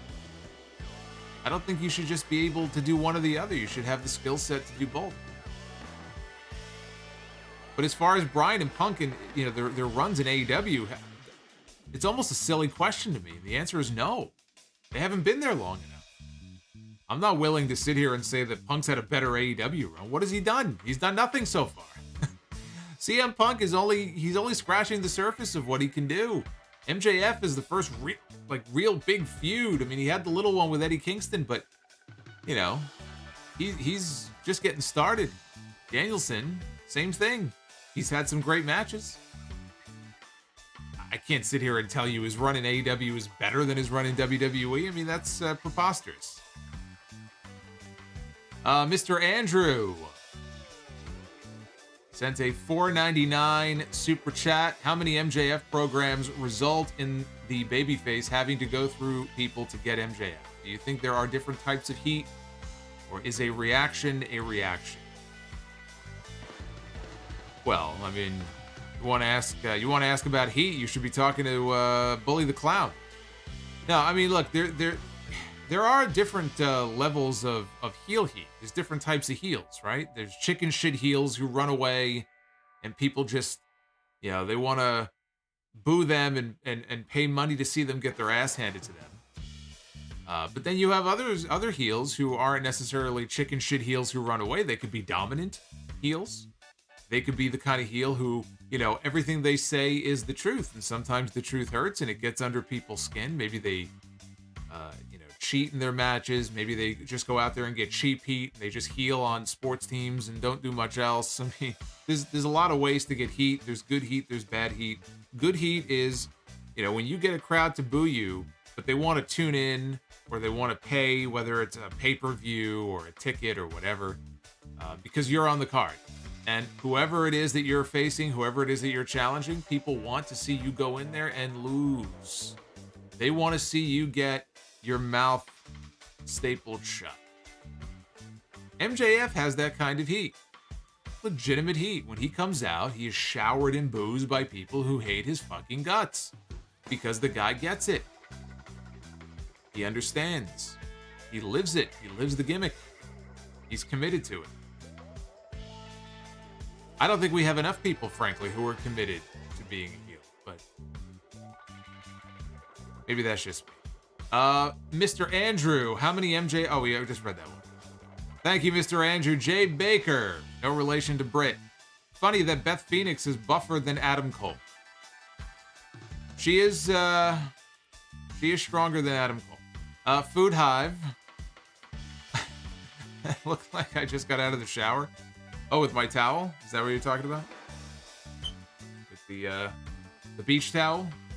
We put it back on? All right. Look like Taz. No cap. $4.99. I get it. Technically not a loss for Cole, but damn, Orange Cassidy is cringe. If he was in WWE, fans would bury him. I'm not disagreeing, but look, he gets a reaction. People like him. Yeah.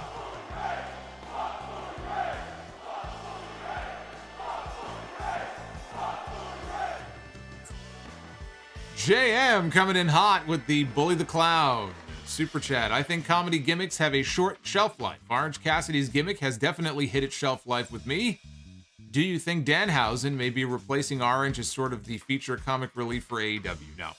I mean, he just got a win over Adam Cole, one of their biggest stars. It doesn't seem to me like they're phasing down Orange Cassidy. If they were phasing him down, he would have lost. I don't think he's replacing anybody. I think he's just being brought in and he'll be added and worked into the show in some way. But is he going to replace Orange Cassidy? No. No, he's not. Rugged Solly Garvin. No, that's right. Rugged Ronnie Garvin used to come. I don't have the flat top hairdo that he had, though. But yeah, that's right. Rugged Ronnie Garvin used to come in and he had the towel around his neck. Don Juan, why does Gordon Ramsay hate WWE? Because it's raw. Awful. Awful. Terrible. Jamin John with the super chat. Thoughts on Goldberg against Scott Steiner at Fall Brawl 2000. The build is one of the worst ever, but somehow got a good match out of it. I remember the match being good, but the build was horrendous, if that's the match I'm thinking of, with the whole Russo follow the script stuff.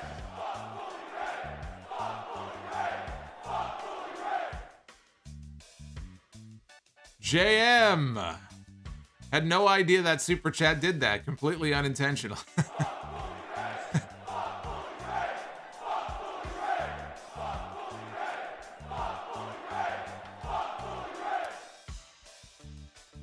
Said, by the way, I appreciate your hard work, brother. Well, JM, I thank you for showing the love tonight. I appreciate it. I love it. I love it. Gabriella Valentine. What's going on, Gabriella? Dropping $5. Hey, Solomonster. How long do you think it'll take Wardlow to turn on MJF already? Also, do you think that we will ever get an MJF versus Wardlow versus Punk 3-way? That sounds lewd, but no, I don't think we're going to get a 3-way match, and I don't think we're that far away. I mean, they're clearly building in these next, I'd say, it's got to be in the next couple of months, right? I mean, I would think in the next 2-3 months max is going to be the split. It's going to be the point that Wardlow gets to where he just can take no more, and it's going to be a great moment. I mean, the reaction is going to be off the charts. This has been building for so long. But again, it's one of those things, you can only build it for so long. You've got to have that payoff, and I think we're headed to it very, very soon. Boy, Bully getting the heat tonight. JM again. Happy Wednesday. Any excuse to just say fuck Bully Ray here. It just says happy Wednesday. Well, happy Wednesday to you as well, JM. Steven Chappa. For the ones who are saying Cole is buried, clowns. The Mount Vernon kid, the Alpha, are you happy for your wrestling doppelganger winning? You know, I don't know, man. He ran scared. He ran scared. Ever since he ran scared on that cruise last year, I was expecting him to be there, and he wasn't there. He lost my respect.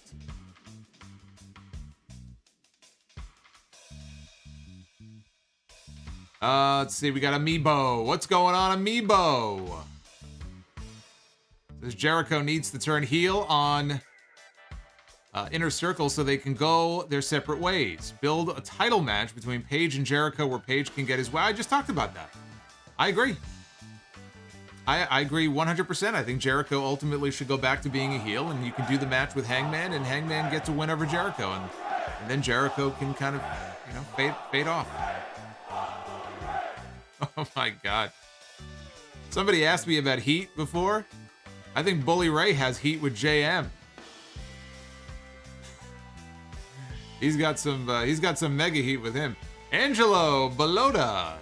Bellata, $3 super chat. How about a trios tournament with Cole being with the Young Bucks and on Red Dragon's team, and then they meet in the finals with Cole choosing Red and Omega returns for the Bucks? I don't think it needs to be a trios tournament. You don't need it. You don't need to overcomplicate this. You don't need to overcomplicate this. Omega is going to come back, and there's going to be tension between both parties. It will ultimately lead to a match. It'll be a singles match down the road with him and Omega, but it will lead to a 3-way. I think it'll probably lead to blood and guts later in the year. You don't need to have a tournament, and you know, you're probably talking about the introduction of trios titles, which I do think is going to happen in AEW. And I guess a lot of it really just depends upon when they do it. I don't know if they're doing it in these next few months. But I don't know that you really even need to bother with that. As far as building the story with them, I don't think it's necessary. Jared M, again, he loves him some Danhausen. Bob the Builder won't make it to the call-in show. Will it be recorded? Yes. So when the call-in show is over, it'll be archived for all the channel members to go back and listen. All the live streams are always archived. Whether it's members only or public ones like this are always going to be waiting for you on demand in the archives. Bob the Builder again, where do you see Keith Lee going? His 90 days is almost up. Yeah, he is going to be a free man in a few weeks, and I do think that we will ultimately see him in AEW. Magician Sapphire, $10 super chat. The same people who say Cole is buried for losing to Orange Cassidy seem to overlook that Cassidy is booked very strong and was even the #1 ranked wrestler to close 2021. Love or hate him, the guy is no jabroni. Well said. Bob the Builder, Don Tony and Solomonster is like Hogan and Savage. Well, who is Hogan and who is Savage? That is the question. We just have to get together and do the handshake, Mega Powers handshake. Liquid Sharingan, $5 super chat. I watched the GCW pay-per-view. It was fun at times. Just the cursing was a little extreme for me, and I have a foul mouth. Probably won't return to GCW. Yeah, I mean, look, I love me some cuss words as much as the next person, but there is a point that it gets a little old. When everybody does it in every segment, in every interview, it does get a little old. JM, with his super chat from earlier that I think I already answered about comic relief. These are all the JM 30s. No cap. Hey, Solomonster, can you see Kevin Owens turning on Rollins at the Rumble with Rollins turning babyface? I did think about that. The possibility of him costing him the championship against Roman Reigns. I don't know that there's a good reason for it. What would be the reason? Because he's helped Rollins. Think back to day one. In the match of day one, there was at least one point in that match, and maybe it wasn't even day one. It was it day one or was it the four-way? It might have been the four-way that they had. I'm trying to think if it was the four-way they had on TV, but whichever match it was. But Owens was basically almost like surrendering the win for Rollins. Like it wasn't a put on. He was trying to help him win. Like he's really considering him to be his best friend. So why all of a sudden would Owens turn on him? What would be the rationale for it? Other than it's Kevin Owens and Kevin Owens always turns on his best friend. I mean, to me, there's got to be a better rationale for that. So I don't know that it would make a lot of sense at the Rumble for him to, unless something happens where Owens has a reason to turn on him. I mean, what would be the purpose of that? I could see it though. I mean, I could definitely see it, and it builds to a WrestleMania match. It would almost make me sad because I've been very entertained by the interplay between them. But if Rollins is going babyface and Owens doesn't look like he is going babyface, then you've got to make a decision, right? Who turns on who? I don't know that you can have that alliance last if one's a babyface and one's a heel. JM says, everyone loves the Acclaim. Dr. NXT Scorpio, $3 or $4 super chat. That Bully Ray and Disco getting hit from behind with a chair is some of my favorite super chats. Yes, mine too. Mine too. Food Hive. MJF tweet about Danhausen being signed. I'm all ready for the reunion between the two of them.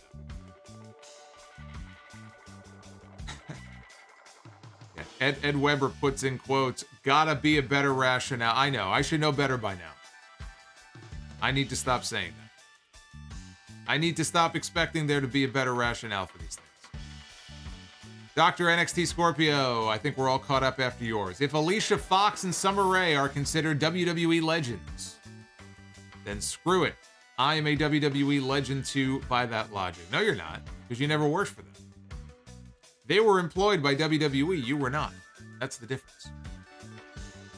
And Bob the Builder says, Don Tony is Hogan. You are Savage. You goddamn right I'm Savage. Jackalope Music member for 10 months. I'm not sure what I want to see more. The Pophausen or the Spot of the Night. You need to make sure that you watch the Cody and Sammy match. That match was absolutely fucking insane. How Sammy was able to come back out later in the show for that segment where he was showing the cue cards heading into the commercial break and wasn't in the back with 15 ice packs on his body, I'll never know.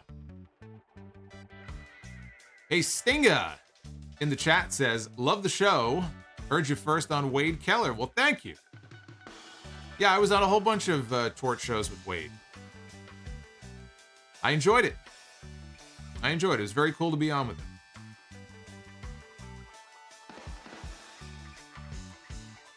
So I think we're all caught up now. A lot of fun questions and comments from all of you. Hope you enjoyed the very summery theme. I think I did a better job of making this show feel like summer than AEW did. But this was their beach break episode. Again, it opened strong. It closed with a pretty good match. And a lot of the stuff in the middle I really wasn't overly impressed with. It really was all about the ladder match tonight. No Cap. I believe No Cap. There it is. No Cap just became a channel. I do look like I'm naked. Let me take this off. We don't want to put anybody through that. No Cap just became a channel member, a Sound Off superstar. Thank you, No Cap.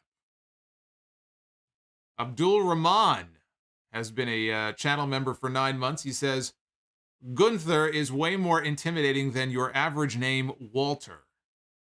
I used to feel that way when Walter first debuted, and he made a believer out of me. So I said on the podcast, he'll be fine. Again, he's another one. He's not buried. He goes out there and wrestles like Walter. He'll be fine. But changing the name when he's already been working for the company for 3 years is fucking stupid. And you will never convince me otherwise. I had people throwing in my face, well, here's why they did it. They want to own the name. Yes, I know that. I've been doing this podcast for what's going to be 15 years. I'm well aware of why WWE changes people's names. I don't need you to tell me why. I just need you to admit that it's fucking dumb. And if they were going to do it, they should have done it 3 years ago. They should have done it 3 years ago with the idea that whatever contract he was on, that he might sign a contract with us one day. He might be on the main roster. He's already been on Raw. He was in a Survivor Series once. 3 years later, they change his name. Fucking dumb. Stupid. Michael Darcy, who is the wrestler that has made you laugh the most? Who is the wrestler that has made me laugh the most?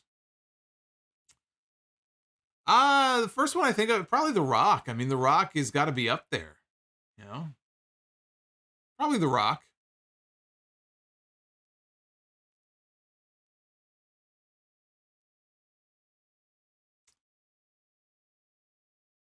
Dangerous Damien. Yeah, Dangerous Damien, the messages in the chat when you send one, those don't pop up on the list here. So it probably went by. Those I don't read. Those are different than the super chat. I mean, I read them if I see them, but the super chats are the ones that I read all of those. So the one you sent earlier, I'm scrolling back. I'll probably be able to see it later.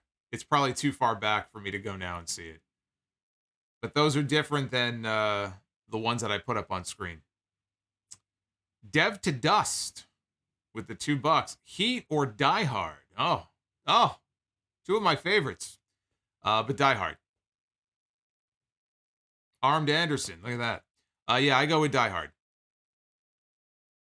DJT says, Solomonster, I can't swim. You should have learned. You should have come to me. I could have given you lessons. I can swim. I got my certification years ago. I can't do the backstroke, but I can swim. I can teach you how to swim. Or doggy paddle, at least.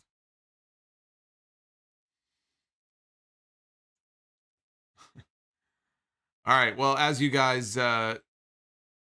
mock me for my my wonderful tan. What are you talking about? My tan. I've been working on this tan for months. Are you kidding me? I love how I'm being criticized for the lack of tan here in the dead of winter. It's almost February. Where the fuck do you think I've been? Where have I gone? I haven't gone on vacation since the Jericho cruise 2 years ago. Where have I gone that I would be getting sun in the middle of January? We're about to get a blizzard here in New York. I don't do none of that fake tanner shit either. See the wrestlers on TV, it runs like orange streaks going down their face. I do it the Sheamus way. Is Solomonster going to do a dive now? No, there will be no diving here. I don't look like the tanning type. Well, you're right. I'm not the tanning type. I wish I could, but when one has fair skin and tries to tan, you end up looking like a ripe tomato. It's not a good look. So we try to avoid that. Anyway, it is Be the Booker time, guys. Ladies and gentlemen, it is now time to be the Booker. It is time to be the Booker. Hey, Bob the Builder just dropped a super chat. Katrina is Miss Elizabeth. Now, Katrina is in a different category. Elizabeth and Katrina are two very different personalities. Two very different people. But let's do this. We will start with the men's WrestleMania main event, as we do here on these AEW streams every week. And again, if you are either joining late or you have not already done so, please do remember before you do leave to hit the like button. I don't mention it enough. That's why we had fucking 900 people before and 200 likes. But it does help the stream, so be sure to go ahead and do. Even on the archive version, you could pop in and hit the like button. But let's take this for a spin, see what kind of match. This has been a horrendous month for Be the Booker. I mean, these matches have been absolutely terrible. I would love to end on a positive note, as the very creepy Lashley tongue super chat pops on screen here. We land on Darby Allin. That's a new one. All right. Darby Allin. Oh, I would laugh if it lands on Sting. I would laugh if it lands on Sting. We got Darby Allin in the WrestleMania main event against Dave Bautista. What do you think about that as a WrestleMania main event? What do you think? Buzzer worthy? You know what? I actually think Darby Allin and Dave Bautista, you know what? I'm going to call that a winner. I'll take it. That's an interesting one. I'm gonna say that one makes the cut. I like that one. Now I'm afraid to go to the ladies here and see where this is going to land. This never seems to work out well. But let's see. What do we get for the women's WrestleMania main event? We land on Maryse. The lovely Maryse. Just celebrated her 39th birthday the other day. Had a big birthday party on Raw. Looking as spectacular as ever. And Maryse, former women's champion, stepping into the ring to go one-on-one with Io Shirai. Io Shirai against Maryse. We did it. We got a couple of good ones this week. I'll take it. Compared to the match that I could have picked, I will take Io Shirai against Maryse. I will not complain about Io Shirai against Maryse. We did good, guys. We did good. Better than we've been doing.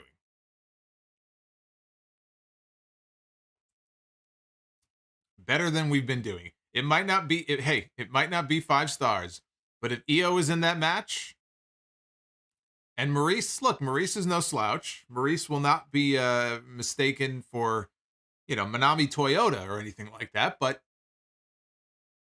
Io will make it work. Now, D in the chat says Rumble predictions. There is a video up. I did Rumble predictions already on episode 740 this weekend. The clip is on the channel. And I will likely go through them again during the SmackDown stream on Friday night. So that is where you can go to get the Royal Rumble predictions. Of course, when I did the predictions, that was before this the rumor mill started with Ronda Rousey. But I'll talk more about the Rumble on Friday. Dr. NXT Scorpio just chimed in with $5. We finally got winners. Thank you, Booker. Bye-bye January. Yeah, I'm hoping we have a better month in February when it comes to that segment. Turtlehead, appreciate the free tickets to the gun show. Well, you don't want to give it away too often here. I appreciate you and that chicken chest for all that you do. Chicken chest. Chicken legs, not chicken chest. What kind of chicken chest are you talking about here? There's one of our other new super chats. How do you not clip that image? They put that word on screen with that image of him. I mean, the super chat just makes itself.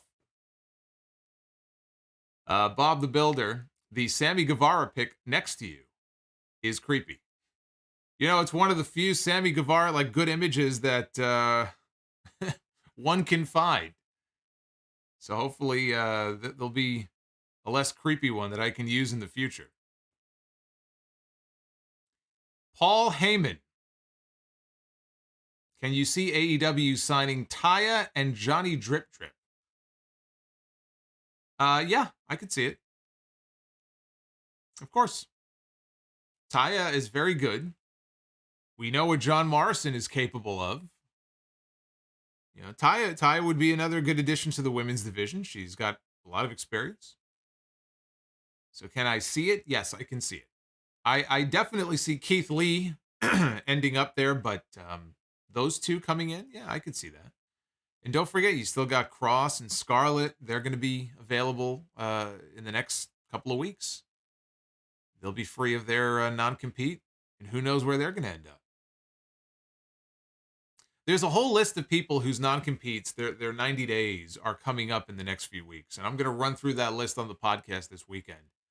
And we'll talk a little bit about that and who's going to be available soon, where they might end up. It's a whole list in February. Is a whole bunch of people who are going to become free agents. Luis, does anyone know if a giant appetite is a symptom of COVID? No, I've not heard that. I think that might just be, an eating habit that you have to get in check. I don't know that you can blame that on COVID, but maybe your symptoms are different than other people's. It is a virus that did not exist, 2.5 years ago. So we don't know all that there is to know about it. Bob the Builder, $2. It looks like you are looking at his tongue. All right. I could see why that might look a little creepy. Rojo Bear, member for 5 months, channel member. Do you guys, Briscoes will debut at Revolution? I'm starting to think that we are not getting the Briscoes in AEW. I'm starting to think that this Briscoes FTR match is actually going to happen in Ring of Honor at that first event that they're supposed to have back right before WrestleMania weekend. That's what I'm starting to think. Which I think would be insane. If they're available, not to bring them in to be part of the tag team division in AEW. Jackalope is a big fan of Luis. Yeah, Luis has a lot of fans in the chat. That's why we need him to get well. Marcus informs Luis that it is not necessarily a symptom of COVID, but it is definitely a symptom of the Kush. I've heard that. I have heard that. Briscoes to WWE, says Paul Heyman. Yes, absolutely. We'll get the new Bushwhackers, so that way we can, this will be Jay and Mark coming down to the ring. Yeah.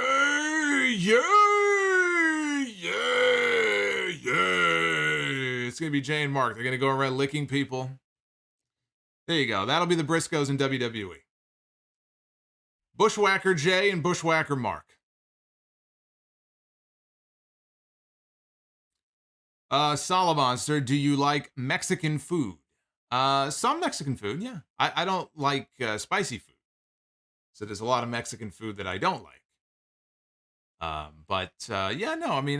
occasional trip to the Mexican restaurant is always fun. Unless you eat something that you're not supposed to, and then it's not so fun. But you know what I love about some of these Mexican restaurants? It was just that one, actually. I got together with friends about a month ago. And, we ended up at this place out on Long Island, and I forgot the name of it. I think it was Capacho. And what I love about the Mexican restaurants is that when you have to use the bathroom, at least at this place, you have the best bathrooms. There's so many. I walked back there. There were so many stalls. Each one is private. It's nice and spacious. And why not, right? Because you're going to probably have a fucking exploding volcano in there. I mean, you're eating Mexican food. So when you go, like, the bathrooms are immaculate. And you have total privacy. And there's so many of them. I walk back there. I'm like, oh my God, this is fantastic. It's like, this is amazing. Then you go to some other, you go to like a diner or something. You have some fucking shitty bathroom with no toilet seat. You know, that looks like you wouldn't want to come within 10 feet of it. You probably get about 5 sexually transmitted diseases just by sitting down on it. Richie Rich. I love you too, brother.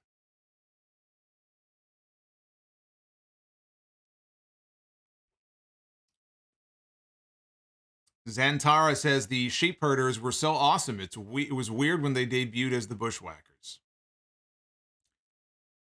Yeah, but you know what? They're going to be remembered as the Bushwhackers, and they're in the Hall of Fame for being the Bushwhackers. So, yeah, that's what happened. WWE went national, and that's what people watched, and very few people, by comparison, saw them as the sheep herders. So all the money they made, like probably the most money they made in their career, was made as the Bushwhackers, I'm guessing, and not as the sheep herders.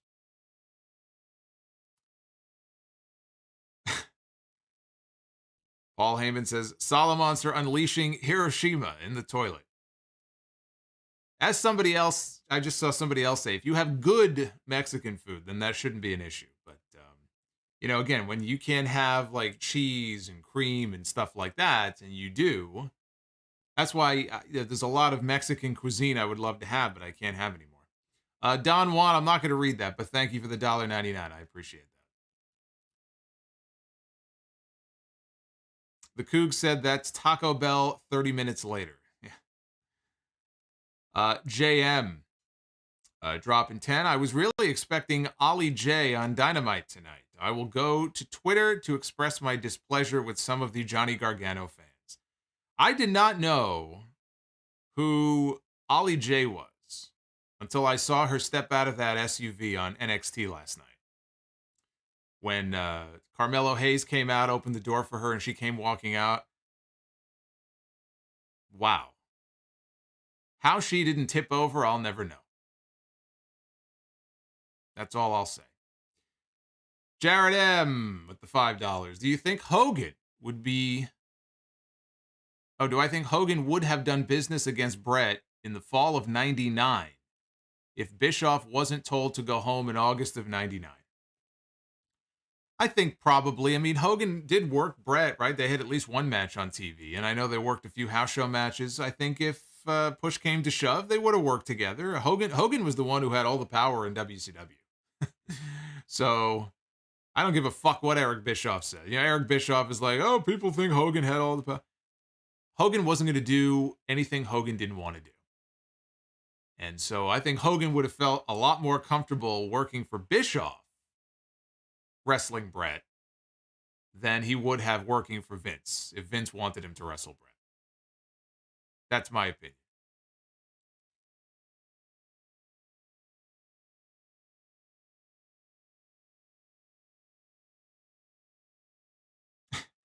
Beaver Cleavage returned on NXT last night. I tell you, man, I was blown away. I had never heard of her before. So when she stepped out, I was like, I don't know how she's able to stand upright. I just don't. The physics of it just didn't make any sense to me, you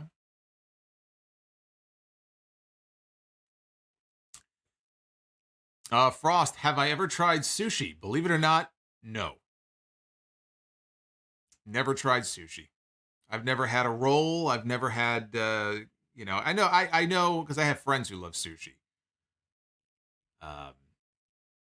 Yeah, the California roll, right? There's one called, isn't there one called Yellowtail or something? Like, I've never tried sushi. Never.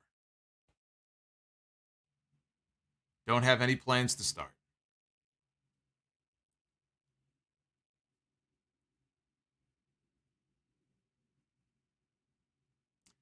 Food Hive, AEW without Cody. That don't work for me, brother. Yeah, I mean, again, I can't believe that many people bought into this hype last week that Cody would be in the Royal Rumble and, oh, the Forbidden Door. And it's like, it's kind of like the Gargano stuff tonight. All the people who are going to be upset with this show because he didn't show, you know, nobody said he was going to show. People just said, oh, they're in Cleveland, and so he must be there. Nobody ever said he was going to be there. You put these expectations on yourself sometimes. And I fall victim sometimes to the same thing. You know, got the Royal Rumble this week. You know how many Royal Rumbles have come and gone where I was expecting this person to be in the Rumble. You know, oh, Daniel Bryan's not in the Rumble in 2014, but my God, he's the most over guy in the company. Surely he'll end up in the Rumble match as a surprise that night. That was just a boneheaded booking decision. But there are times where I'll fall victim to the same thing and I'll say, oh, this person, you know, this person's got to be there. And then they're not. It's like, well, I set myself up for that. I can't necessarily blame the company. They didn't promise this person. I just imagined that they were going to be there. You put these unrealistic expectations on yourself and you end up disappointing yourself.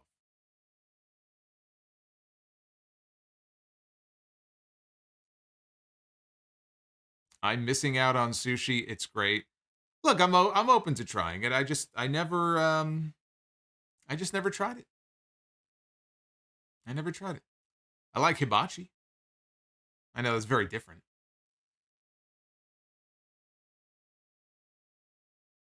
Is Ollie J the new Poppy? Yeah, I think they locked Poppy away in the basement of the Performance Center. She's all tied up down there. You know, once Triple H lost power, that was the end of Poppy. Poppy is a Triple H girl. Poppy is a Triple H girl. Vince McMahon and Bruce Pritchard, they like their Ollie J. Which is surprising, because, you know, you would think she's not blonde, so.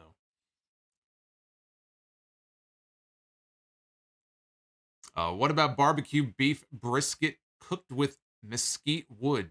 That is some great stuff down in Texas.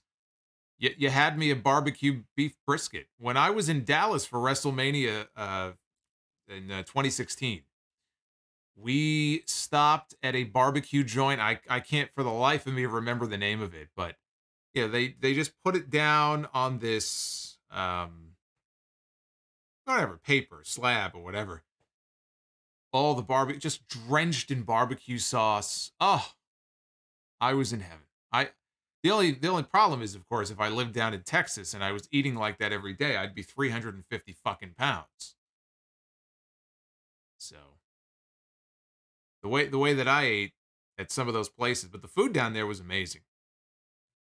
The food down there in Texas was amazing.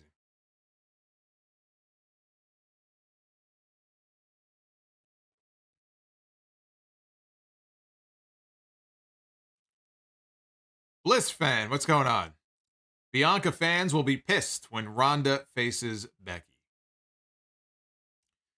Yeah, I don't feel as confident about my Bianca pick now for the Rumble. I'm going to stick with it, but I feel a little less confident now. Because if she's in it, I mean, if Ronda's in the Rumble, then how does she not win? I mean, it just, you know. She could be at the Rumble, not necessarily in the Rumble. You know, she could show up after Becky's match with Doudrop just to confront her. It doesn't mean she has to be in the Rumble match. But again, if you're introducing Becky, or rather if you're introducing Ronda, even if she doesn't wrestle on Saturday, if she's there and she confronts Becky in some way, that's the match. Like, that's the match. And so either way, Bianca then is you know, either going to have to get her match before Mania, or she's just, you know, left out in the cold. Although she could always win and challenge Charlotte for the championship. She and Charlotte had a damn good TV match a few months ago. So there's a lot of different ways they can go with it. I'm going to stick with Bianca, though, as my pick. Chris Manson. Fashionably late as always, but here's $5 because why not? Thank you, Chris. Always good to hear from Chris. And Rizzo with the 5. Always love stopping by this chat and the reviews after I get home from work. Gargano, I assumed, would be off until Candice had a baby. And you would guess correct.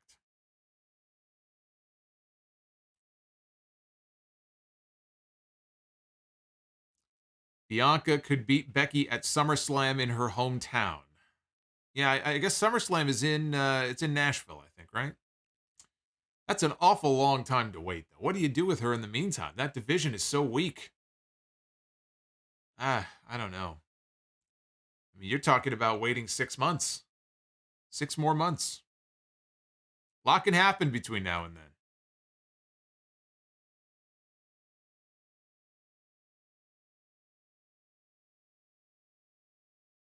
Could Roddy be a surprise at the Rumble? I don't know why he would be. I think that would be a waste of a spot. I mean, does anybody in their right mind believe that Roderick Strong on the main roster is going to be anything but an afterthought? I mean, come on. It would be a waste of a Rumble spot. LA Knight? I could see that. I wouldn't mind that. But I feel like they're going to need more women from NXT to fill in the women's match than the men. I think they have enough men to make their Rumble match work without having to dive too deep into the NXT roster. The women, they're going to need as many as they can drum up.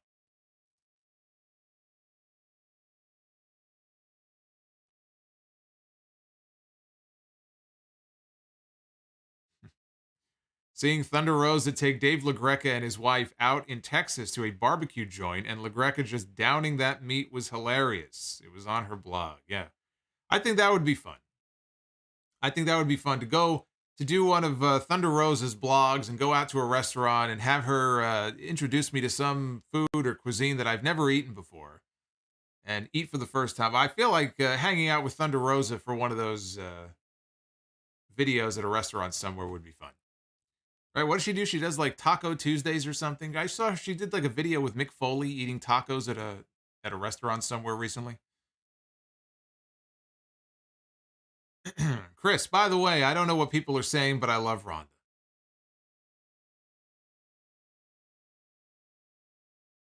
Lash Legend. Lash Legend in the Royal Rumble? Oh my God.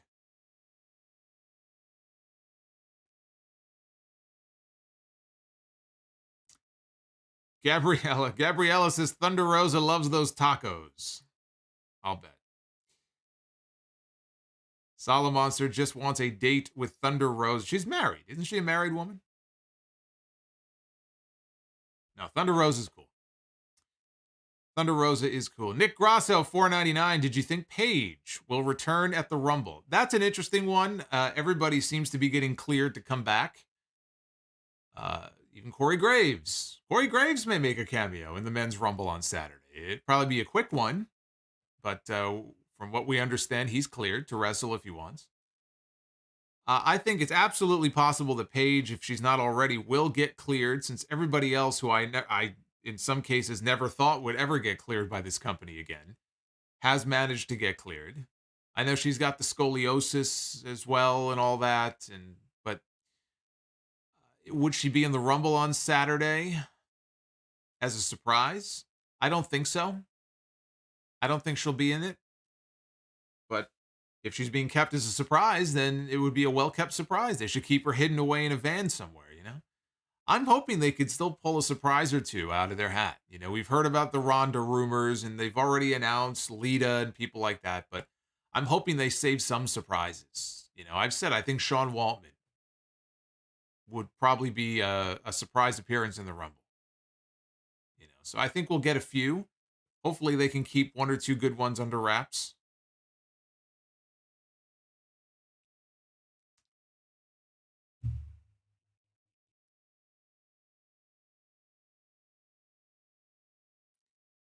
Paige has been tweeting a lot about Britt Baker and AEW. Well, it's fine. Nothing wrong with acknowledging people in other companies whose work you appreciate.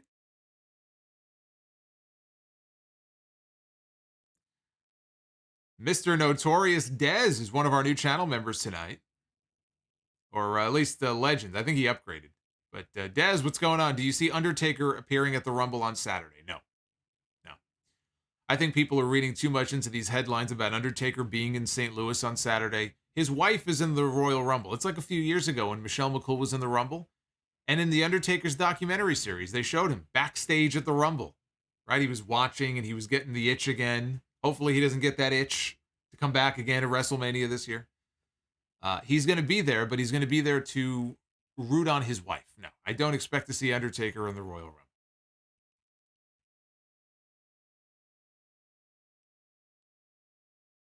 Favorite Sasha moment? Her match with Bayley at TakeOver Brooklyn. The whole thing, the whole match.